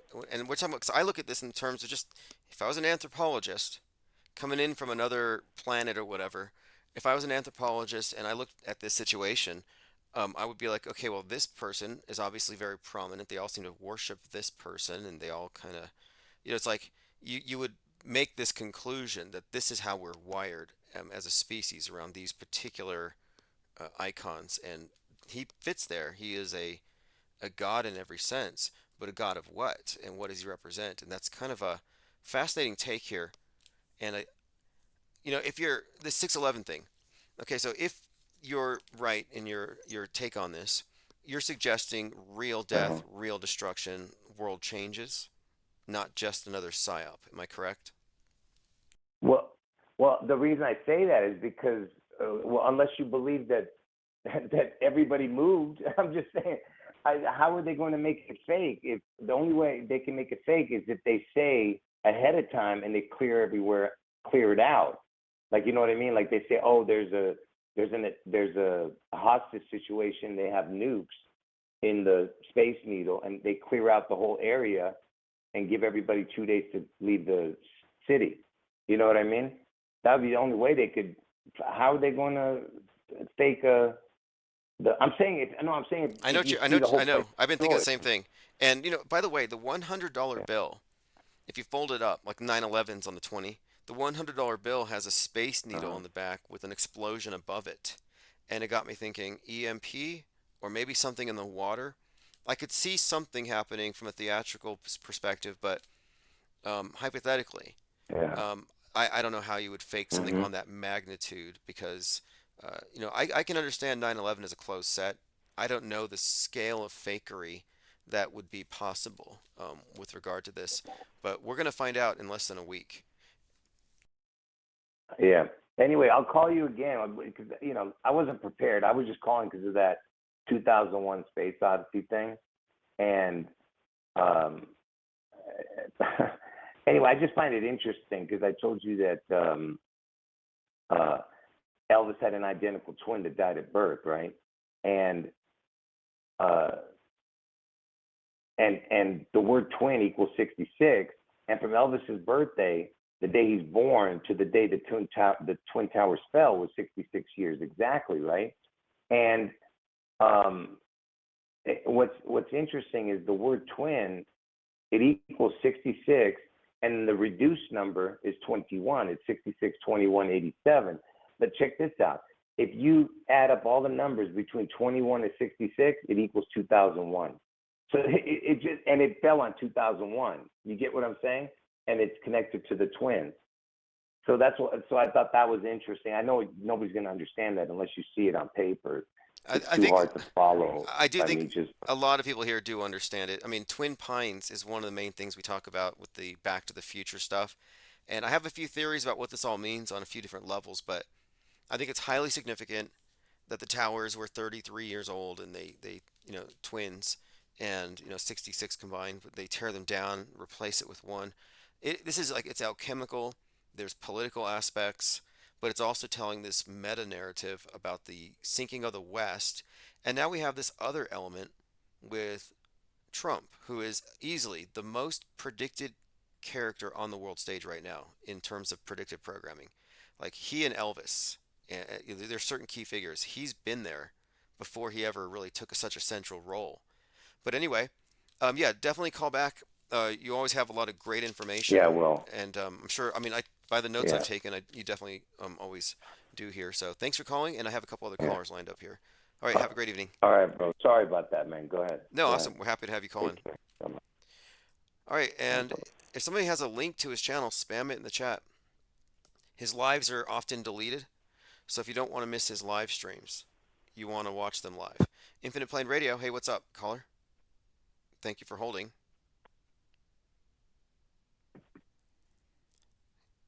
Caller's getting off of his speakerphone. Elephant Tusk says, I need the ADHD caller. Oh, you mean the guy who's been inhaling nanobots from the sky? Hey, caller, can you hear me now? Okay. Yeah, can you hear me? Yes, yes, loud and clear. Yeah, I was wondering, do you think tap water is an auto hoax? As in, do I think that tap water is safe? Or am I worried about fluoride? Is that what you're asking? Do you think it's good to drink 8 glasses of tap water a day? Oh, that. Okay, when I was in the military, they had us drinking so much water. I think it was unhealthy. And I know one person who actually had a bout of hyponatremia or something, like just so much water on the brain. And I just didn't think it was, I thought this compulsory, constant hydration was misguided, like diluting everything. And so I'm not a doctor, I'm not a dietitian, but um, it depends. I guess it depends on your particular needs. But as far as the fluoride thing, I'm not worried about it. Why aren't you worried about it? I heard that tap water is safe and effective. Did the government tell you that, or who told you that? Now, my general approach is if I don't see anything wrong with something, if it hasn't had any deleterious effects, if its reputed effect is it was supposed to turn me into an apathetic communist, it didn't work, then I don't believe I have anything to fear. And I think, here's a hoax for you: bottled water. You know how dumb I feel buying bottled water? I'm like, I'm buying free. I have water for free at home, but it's not my wishes. I have to go buy a big case of Do you water. And I think, what a waste. do you use a filter or anything like that to filter the water? Because I mean, you know that there's drugs and endocrine disruptors in the water. I Do you heard think that's about this, fear but mongering or I heard about it, but I've never benefited from it. I've never had my hormones disrupted. I've never been calmed down, and water hasn't in any way turned me into a communist. And I used to just drink regular tap water. I didn't start drinking exclusively bottled water until Alex Jones made me paranoid. And then I cured myself of that paranoia a few years ago. I'm like, this is kind of like pointless. And I personally don't really care to go through the hassle of unpackaging water every day. It just seems like some kind of, I don't know, it's almost like they're conditioning us. Like at some point they're going to sell us air. I'm convinced of it. so you don't think there's any issues, showering with chlorine and fluoride and all that stuff? I haven't experienced any at all. Um, no, I haven't. But just because you haven't, that means it's okay. Just Well, because it's anecdotally, I've had no issue. Nobody I know has. Nobody that I know has ever mentioned it, that they know somebody you know any who's experienced it. you know anyone that's affected by any vaccines? No. Sadly, I don't know anybody who's died from mass shootings. Sadly, I don't know anybody who's died from chemtrail lung or pokies or military age men from other countries or demonic aliens or 5G towers. None of it. Sadly, I don't have any personal experience with any of these things. Do you think it's just AI generated news articles just to scare the public and create like a Yeah, okay, think about it this way. It's a field, like a constant noise, like white noise. They need a constant white noise of insecurity. Like, remember that movie, They Live? You put on the glasses, and now the billboard says, obey, consume. That the messaging is constant, and the messaging is be insecure, fear outsiders, fear aliens. Um, you're running out, hoard stuff. The insecurity programming is pretty evident, and it's constant. Be afraid of the sky. Be afraid of electronics, the things that you rely on, everything that you rely on, you're meant to be afraid of. I think they program us with incessant noise to create cognitive dissonance.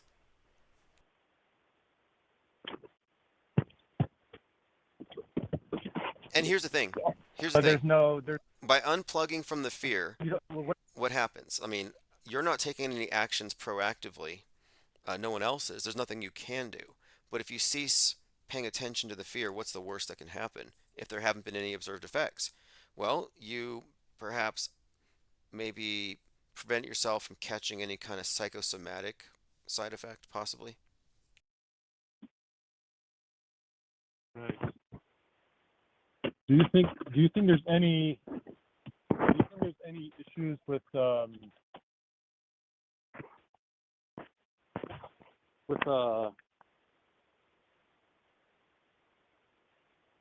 so do you think there's any like correlation between the vaccine, Well, the hold on one COVID second here.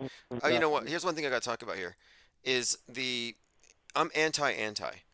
You know, like if somebody's gonna come in here and pitch on a pro position, like if Dr. Fauci called in, I'm like, look, man, you got an agenda, not interested. So you're a pro, pro. But if you're an anti, I'm anti-pro and I'm anti-anti. I cannot platform an anti-position because I know it's based on fallacious reasoning. So the best I can hope or say is that it'll censor my channel and it's not going to enlighten anybody.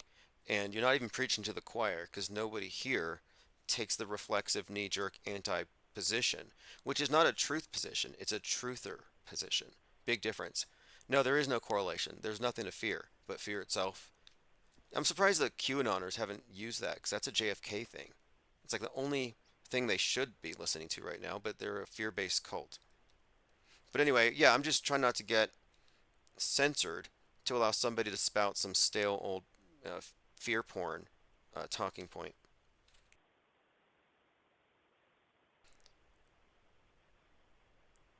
Jay Diggs says, can the caller take a second from cleaning his shed to focus on the call? Some people multitask. John the plumber, he's doing some work oftentimes on the phone calls. Hello? Oh, nothing. We're just having a little side chat here. But anyway, look, I'm in the business here of debunking false news narratives. But I have found that the mainstream is just nothing but false. But the truthers are kind of a mix. So I'm specifically targeting what I consider to be truth or orthodoxies, and fear of the water, fear of clouds, fear of medicine. These are all things that they have programmed into the truthers by design in order to destroy you. And when I say destroy you, I mean turn you into a raving paranoid to get you to socially ostracize yourself, which has deleterious effects on your psyche, on your mental health, not to mention the effects of all these paranoid beliefs. So, I'm surprised more truthers aren't just dropping dead from chemtrails because they're just nothing but fear junkies at this point. And I'm saying leave the fear, suspend judgment until you can find hard evidence. Don't live based on hypotheticals. We live in a world that's essentially programmed through media to accept all kinds of superstitions. No reason for it.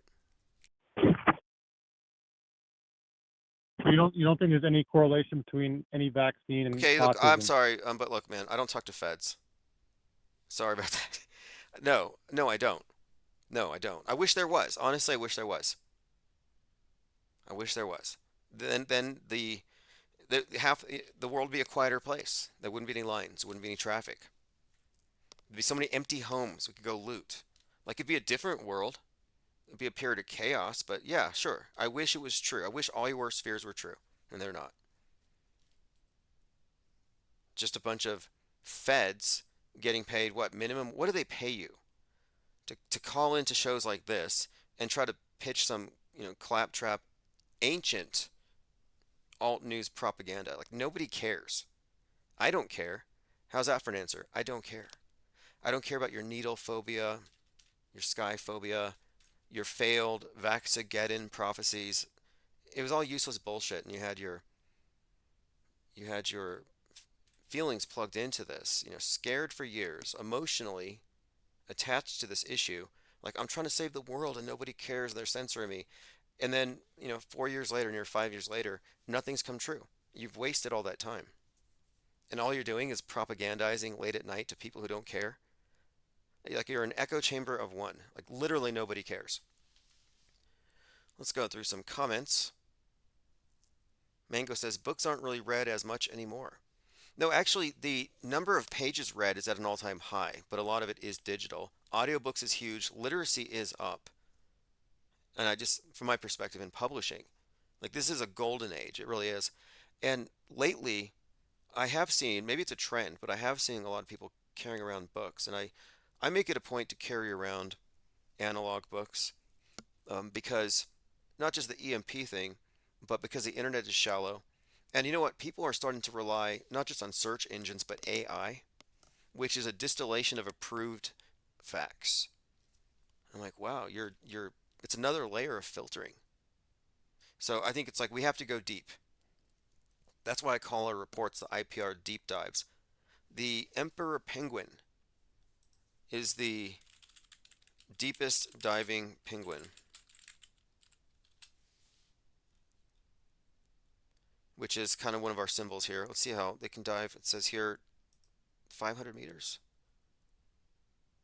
Anyway, it says here they can hold their breath for as long as 20. Yeah, here we go. 1,600 feet down, chasing squid. Sounds like a nice way to spend an evening. All right, let's continue here. We are catching up on comments. Yeah, look, anti-V is like pointless. You're a crisis actor at this point. If you're an anti-V, you're a crisis actor. And if you're not getting paid for crisis acting, I don't really have a lot of respect for that. I have a lot of respect for crisis actors who make it big, who become real on the world stage. The David Hoggs of the world. There's some terrible crisis actors. I still kind of admire the craft. But if you're doing it freelance or independent, That's fine. I can understand there's some openings here and there. Like you see a lot of like remote crisis actors on TikTok. But these callers, like if you're not getting paid to do that, then what's the point? Are you just a propaganda mule? We don't have any propaganda mules on the raft. They drown before they make it here. And a literalist says he has great CIA burgers. Granger Man says, have you seen that Tennessee passed a bill to ban contrails? Yeah, that's as pointless as passing a bill to protect Bigfoot. Like, yeah, they wrote a piece of paper and they did it to pander to their ignorant base. It does not prove the existence of anything.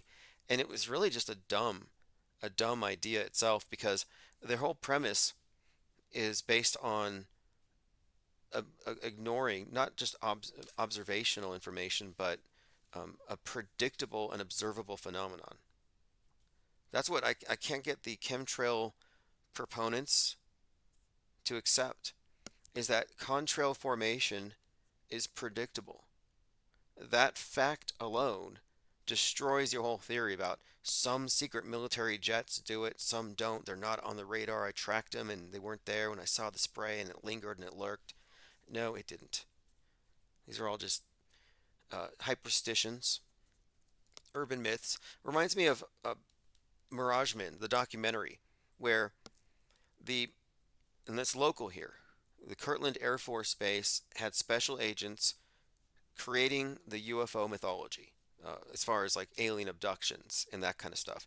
So they would go around, make friends with conspiracy theorists, and give them a bunch of misinformation or disinformation, and then the conspiracy theorists would run wild with it. They would invent their own stories, and this is where you get, cattle abductions and people having their guts ripped out in the fields or whatever. The underground bases with alien hybrids. This whole alien mythos was created by the Air Force to destroy the reputation of anybody who observes any classified aircraft. So that whole campaign, though, took on a life of its own. And they just ran with it. They continue to run with it. And it's like never going to end. Anyway, my point of it is, I kind of feel like the chemtrail thing is one of these, where it's never going to end. You say chemtrails, you debunk it, and they're like, well, what about HARP?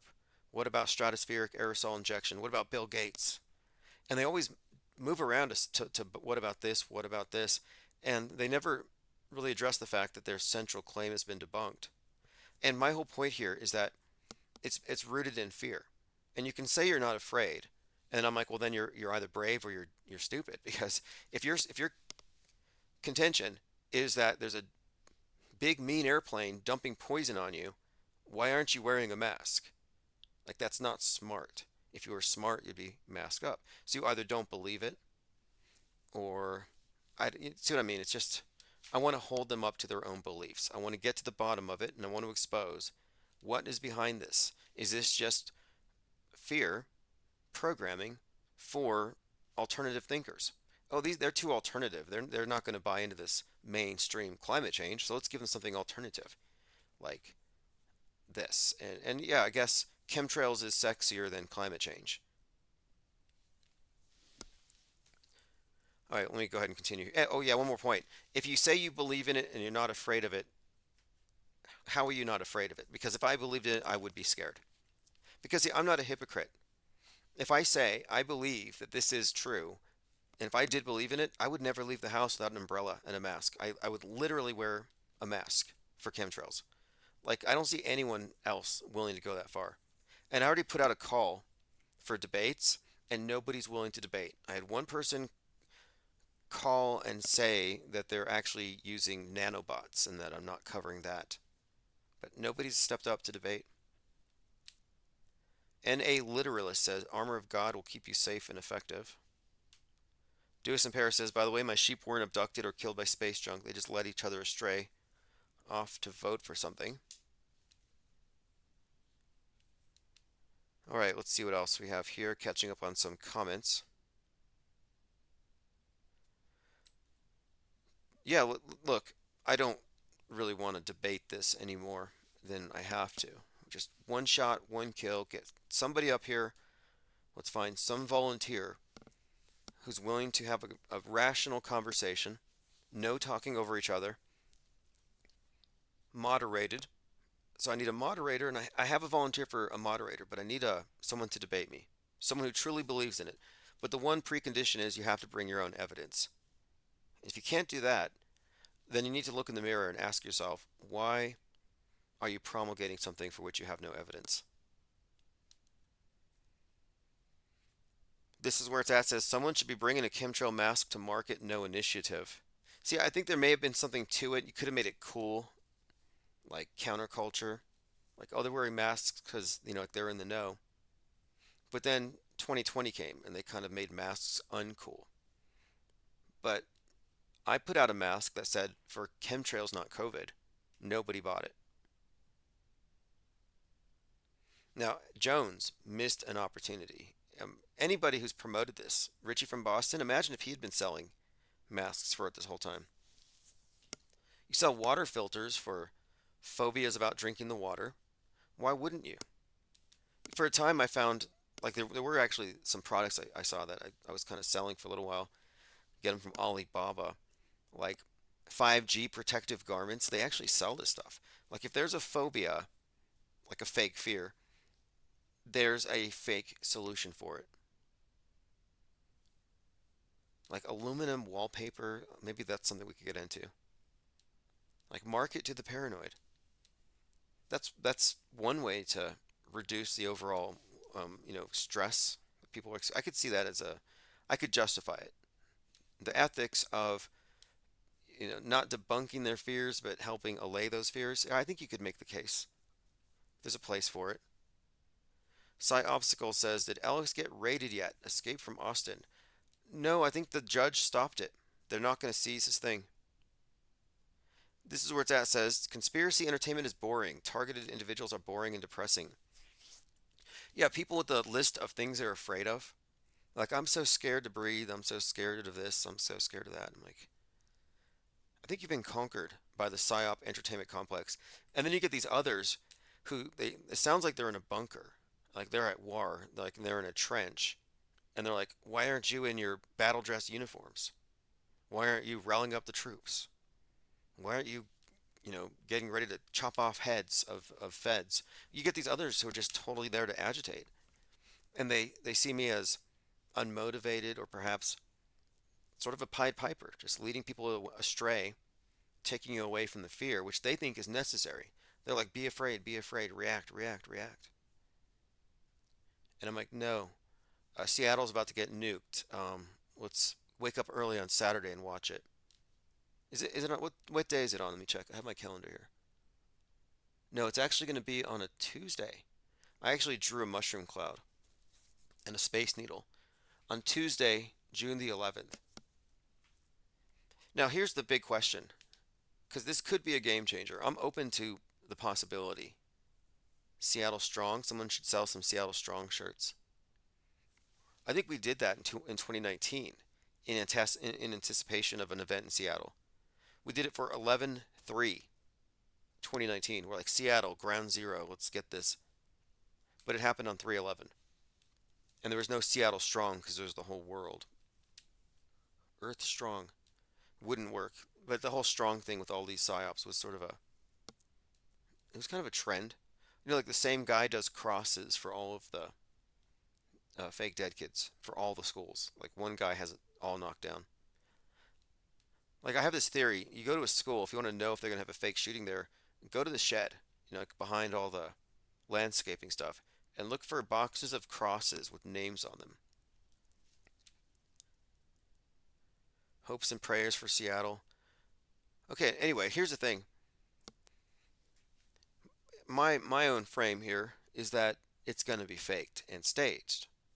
But if you look at this from another perspective, that this is diabolical, that this is not just man's work, but it's man working with evil, and it's going to escalate, and this would be the event, then this could be a game changer. And maybe they really do annihilate Seattle. And will I feel bad for not warning people to leave? Yeah, I guess that would be a paradigm shift at that point. Then it's like it's no longer about fake or real. It's about let's try not to get devoured by the Kraken. Let's try not to get killed by the armies of the Antichrist and whatever hellish nightmare scape emerges from that. But I don't know. Is it going to escalate? Is it going to be Walking Dead in a few weeks? Not sure. But I'm erring on fake until proven real. But I'm still my doubts are, can they pull off something as significant as like an Oppenheimer event? And I think what they can do is fake it underwater or fake it high up, high altitude, and then the version we see on TV will be much more dramatic.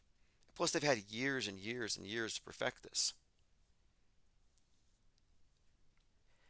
But anyway, 6/11 this year, according to JL, not my prediction, but I have noted striking parallels that continue between that number, that date, and this connected theme of domestic violent extremists nuking America, putting us into a blackout, specifically in the Pacific Northwest.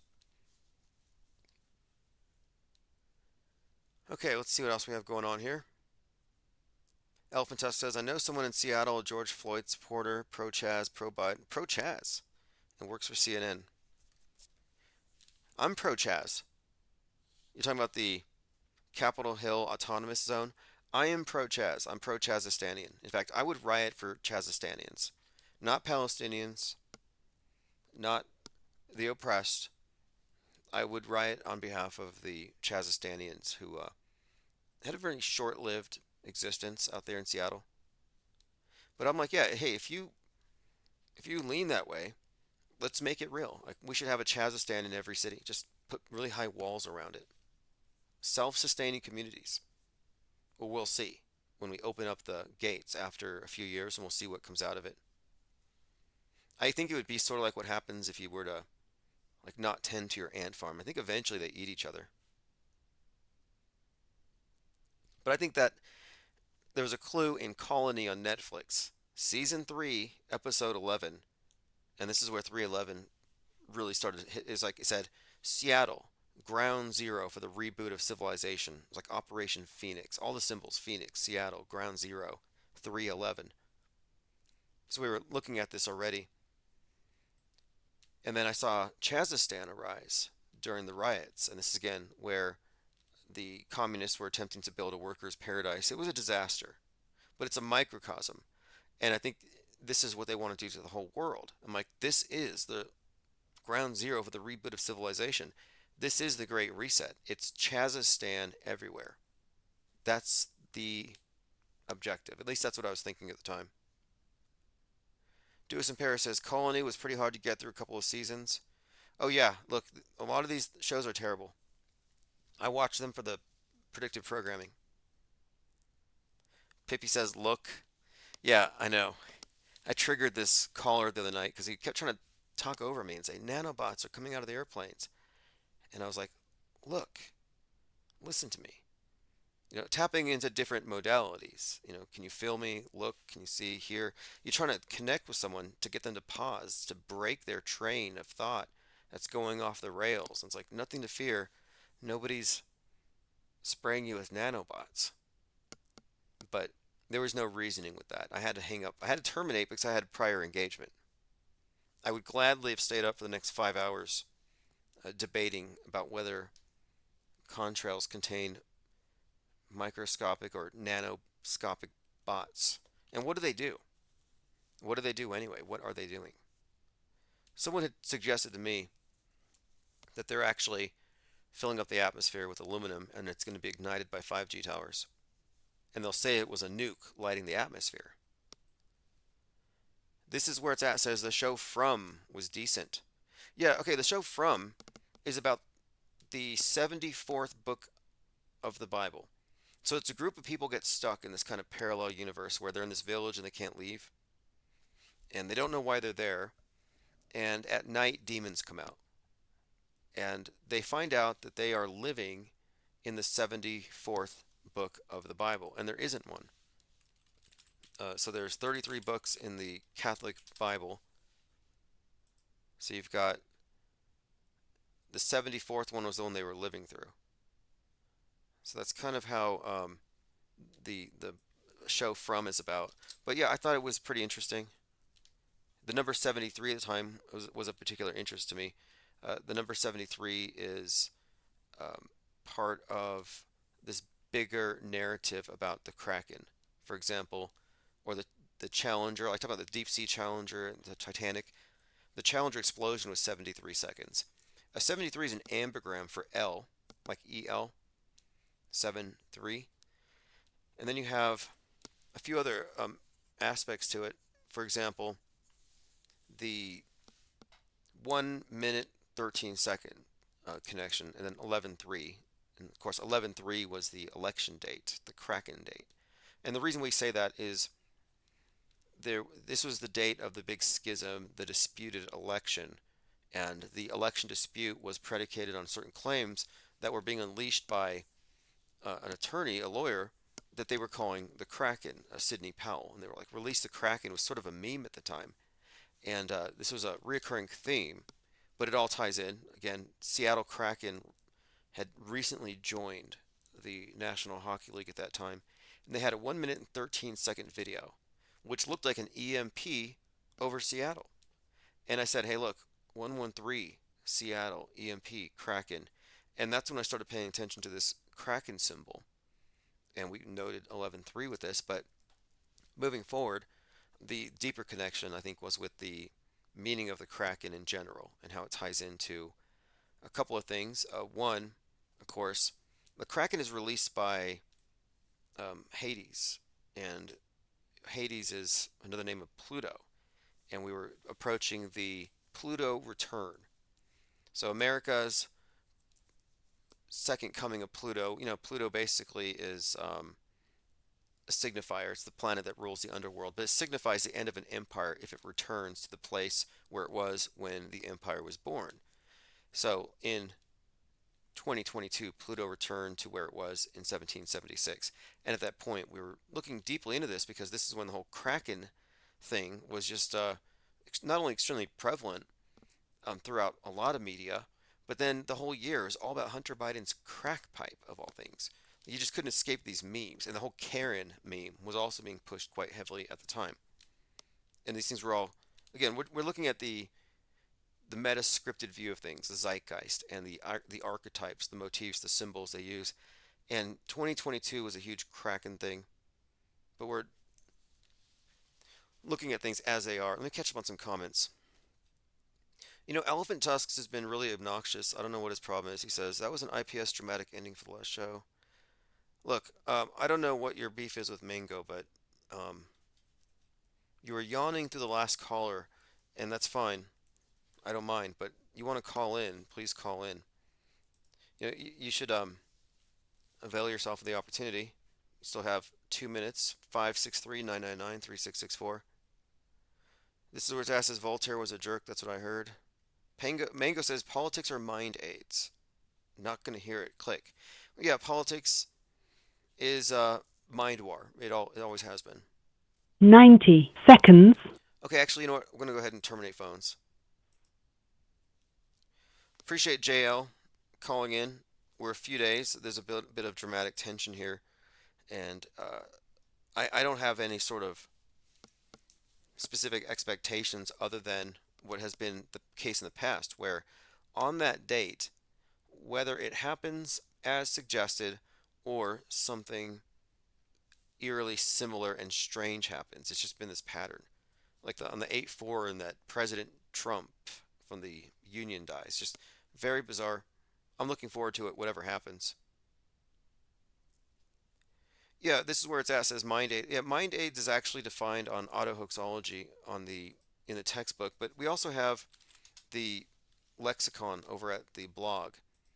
And it just refers to the state of having no mental immune system, which makes you susceptible to any and all mind viruses. And when I say we are when you listen to IPR, you get mind war inoculation. That's pretty much what I mean. Mind aids, lacking a mental immune system against mind viruses for a lack of skepticism, leaving the believer open to all forms of mal and misinformation. So I did add that one. In fact, I posted an article yesterday, IPS objectives for June. No, we have to look. This is the thing. The reason for the lexicon is we need to get our words out there, our memes, and we need to use it. Like, that's a viable term. It's a viable concept. It describes how things work. If you're not a skeptic, you don't have a mental immune system. You have mind aids. I'm sorry, but that's just the facts of it. And you can tell people this. Use these. Spread these memes. Maids. And if someone's got maids, they'll believe anything. Okay, a couple updates. Okay, so I put out an article about informed disbelief versus low information disbelief, and low information versus high information believers. I had a few notes here about flat Earth in 2024 because someone had said flat Earth is like a religious cult. It's just plain false and dumb. 10 years later, we have nothing to show for it, which I couldn't disagree more. We have a lot to show for it. We have this think tank. We have years of research. And, we don't just regurgitate what we're seeing on the news, we expand on it. We try to expand our frame of reference. It's actually very educational. Auto hoaxing is an education. But what I said here is it's not bad that there are still flat earthers after 10 years of internet debate. It's bad that NASA hasn't provided a convincing video. I mean, they've had 10 years. They haven't provided something to convince us. That's what's bad about it. And the other point here is that my refusal to believe in the model behind whatever NASA is giving us, let's just say it's a misrepresentation. Whatever's behind it, I don't know. But my refusal to accept what they present doesn't make me a flat earther, but it makes me a skeptic because I'm simply suspending judgment until better information arrives. I haven't concluded anything. It's like you're a ball earther. You've already concluded it based on what you saw on TV. Now, if someone says, yeah, I'm a flat earther, well, you concluded it based on what? An anti-position, the Bible. I haven't concluded anything. There's still a question mark here. Skeptics. The whole idea of skepticism is the suspension of judgment. So the globe skeptics are simply those who refuse to take the leap of faith through the screen, to just put your head in the box. So I guess, they can dislike our skepticism, but at the same time, we can have disdain for their credulity. The burden of proof is not ours anyway. And something else too. The only thing easier than proving the sky is blue should be proving the Earth's rotundity. Why is it taking them so long? Like, prove to me the sky's blue. Take a picture, boom. Prove to me it's a ball. And it's like, it's got to go through all kinds of filters. I have this link here to a photo of Florida, supposedly from space, taken with a Nikon camera. Yeah, taken with a Nikon Z9. And it says, if you look closely, you can see boat traffic in Tampa Bay. These photos, according to NASA, were taken on May 27th at 6:30. So you're supposed to believe that an astronaut was holding this camera and took this picture and had this view. And I'm saying this is a lie. That this is a view from an airplane, a U-2, but it's not from space. And you'll never see a photo from a handheld camera showing the Earth in such detail where there is also an astronaut in the same shot, like a selfie with Florida behind his head, because he's not in this shot. This is not a perspective a human had. This is likely even just a computer model. But this is how they trick people. They get you to think that you're viewing things through an objective lens, that it's a window to the world when it's a filter. It's a magic trick. This is supposed to be a Nikon Z9, which again, I don't believe this. I don't believe this is snapped just like that by an astronaut, and that's their contention. They don't do that so much anymore.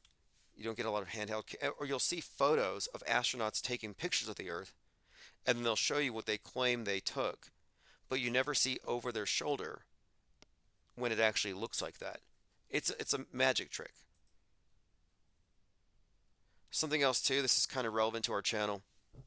Hunter Biden's wife confronted Garrett Ziegler today outside of the trial over the gun charges, and she called him a Nazi piece of blank. Hunter Biden's wife eviscerates ex-Trump aide at gun trial, Nazi piece of S. Now, why this is good news? Well, because Garrett Ziegler is being sued for allegedly hacking, or defamation, rather, defamation of Hunter Biden. They're alleging that he hacked the computer. He says, I'm not a hacker, I'm just a journalist. Well, behind Garrett Ziegler is Marcus Goldfinch, who is being sued by the IPS.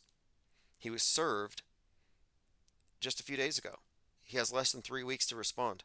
He was sued at Marco Polo. Marco Polo is being sued by Hunter Biden. So anyway, my point of it is, Goldfinch is an unnamed defendant in this case, and I'm thinking that my service papers will actually end up doxing him. And here's the thing: Garrett Ziegler has plausible deniability. He's like, I'm not a hacker, and the judge is trying to decide, does this qualify as hacking with this whole, laptop hacking case? And I think when they find out that Goldfinch, a hacker who is being sued for that alongside Google, when they find out that this hacker was recruited by Ziegler, it'll destroy Ziegler's defense. So I've been sending this information out to Hunter's team because they hate Ziegler. And it's like, look, you want to take Ziegler out, possibly imprison the guy for hacking, you have to expose that his co-defendant is a hacker.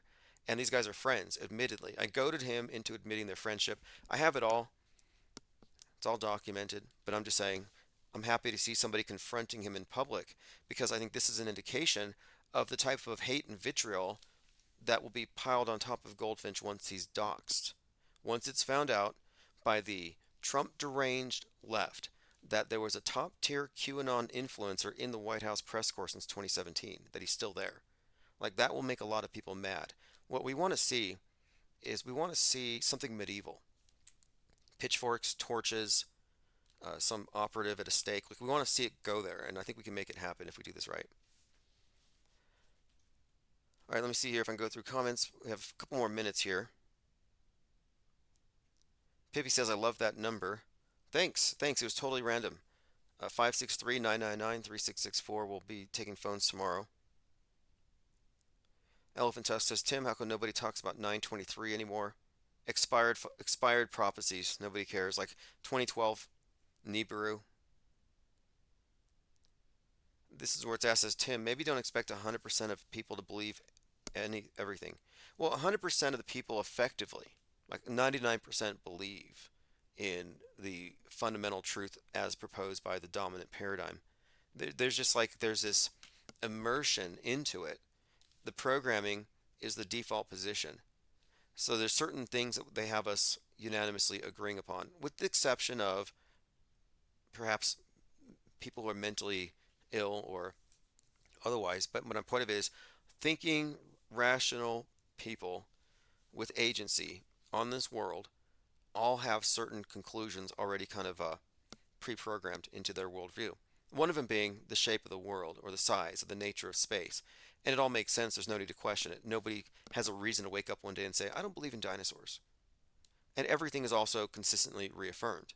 So we do have certain areas of unanimous belief, but the areas where we don't, we find that the belief is paralleled on opposing sides. So like, they don't have 100% unanimous belief about climate change, but the side that reject that believe in alternative versions of it. They'll say, oh, it's natural cycles or it's chemtrails. But regardless, they both agree on the basic premise. Maybe so the anti and the pro. That's why the caller, I said, I got to hang up. You're an anti. I'll hang up on pros. I'll hang up on antis, because I would say that the anti and the pro positions are both representative of the unanimous belief in the box. All right, let's see here. Catching up on comments. There's a link there for the newsletter. Cunify says, nobody talks about Christian Bale played Hunter Biden. Don't believe anything from that clown show. Never heard that before. Christian Bale, Hunter Biden. I like that. I'll look into it. I would say Christian Bale played Mike Pence. A strong case can be made for that. But yeah, post a link to the video. I want to say thanks to all the commenters and callers. I hope we didn't go too far off the rails.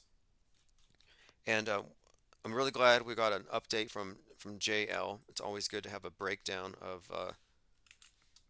Look, he said he believes it's supernatural. And I often talk about this. People are trying to determine what's the source. And I can understand how people arrive at this because it is that complex. But when you go into the nuance and you follow these threads, you're like, yeah, this is when I cite Arthur C. Clarke, a sufficiently developed technology looks like it's magic. It is that sufficiently developed technology thing that gets people. It's like, that's how the newsbenders operate. I mean, my premise here is we live in a hyperstitious, news bent world. And hyperstitions are simply superstitions that the state wants to exist as real, so it's reinforced consistently via propaganda and programming. For example, bowl cut shooters, or even aliens you could consider to be something of a hyperstition.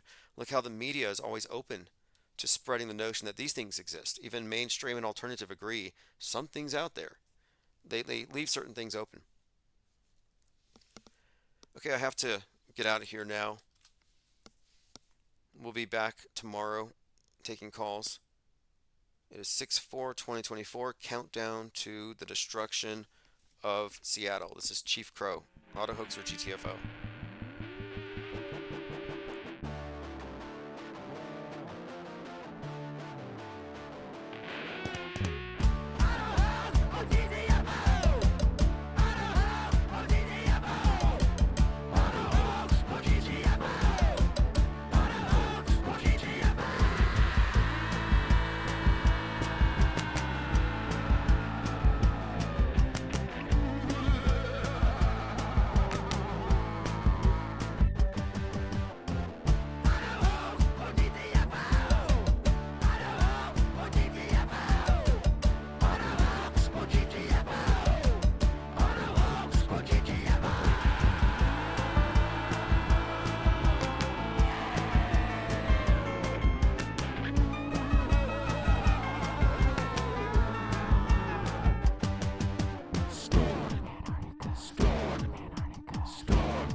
Okay, I'm transferring over to the 24/7 stream right now. So I'm putting that up on the screen, and we're 24/7.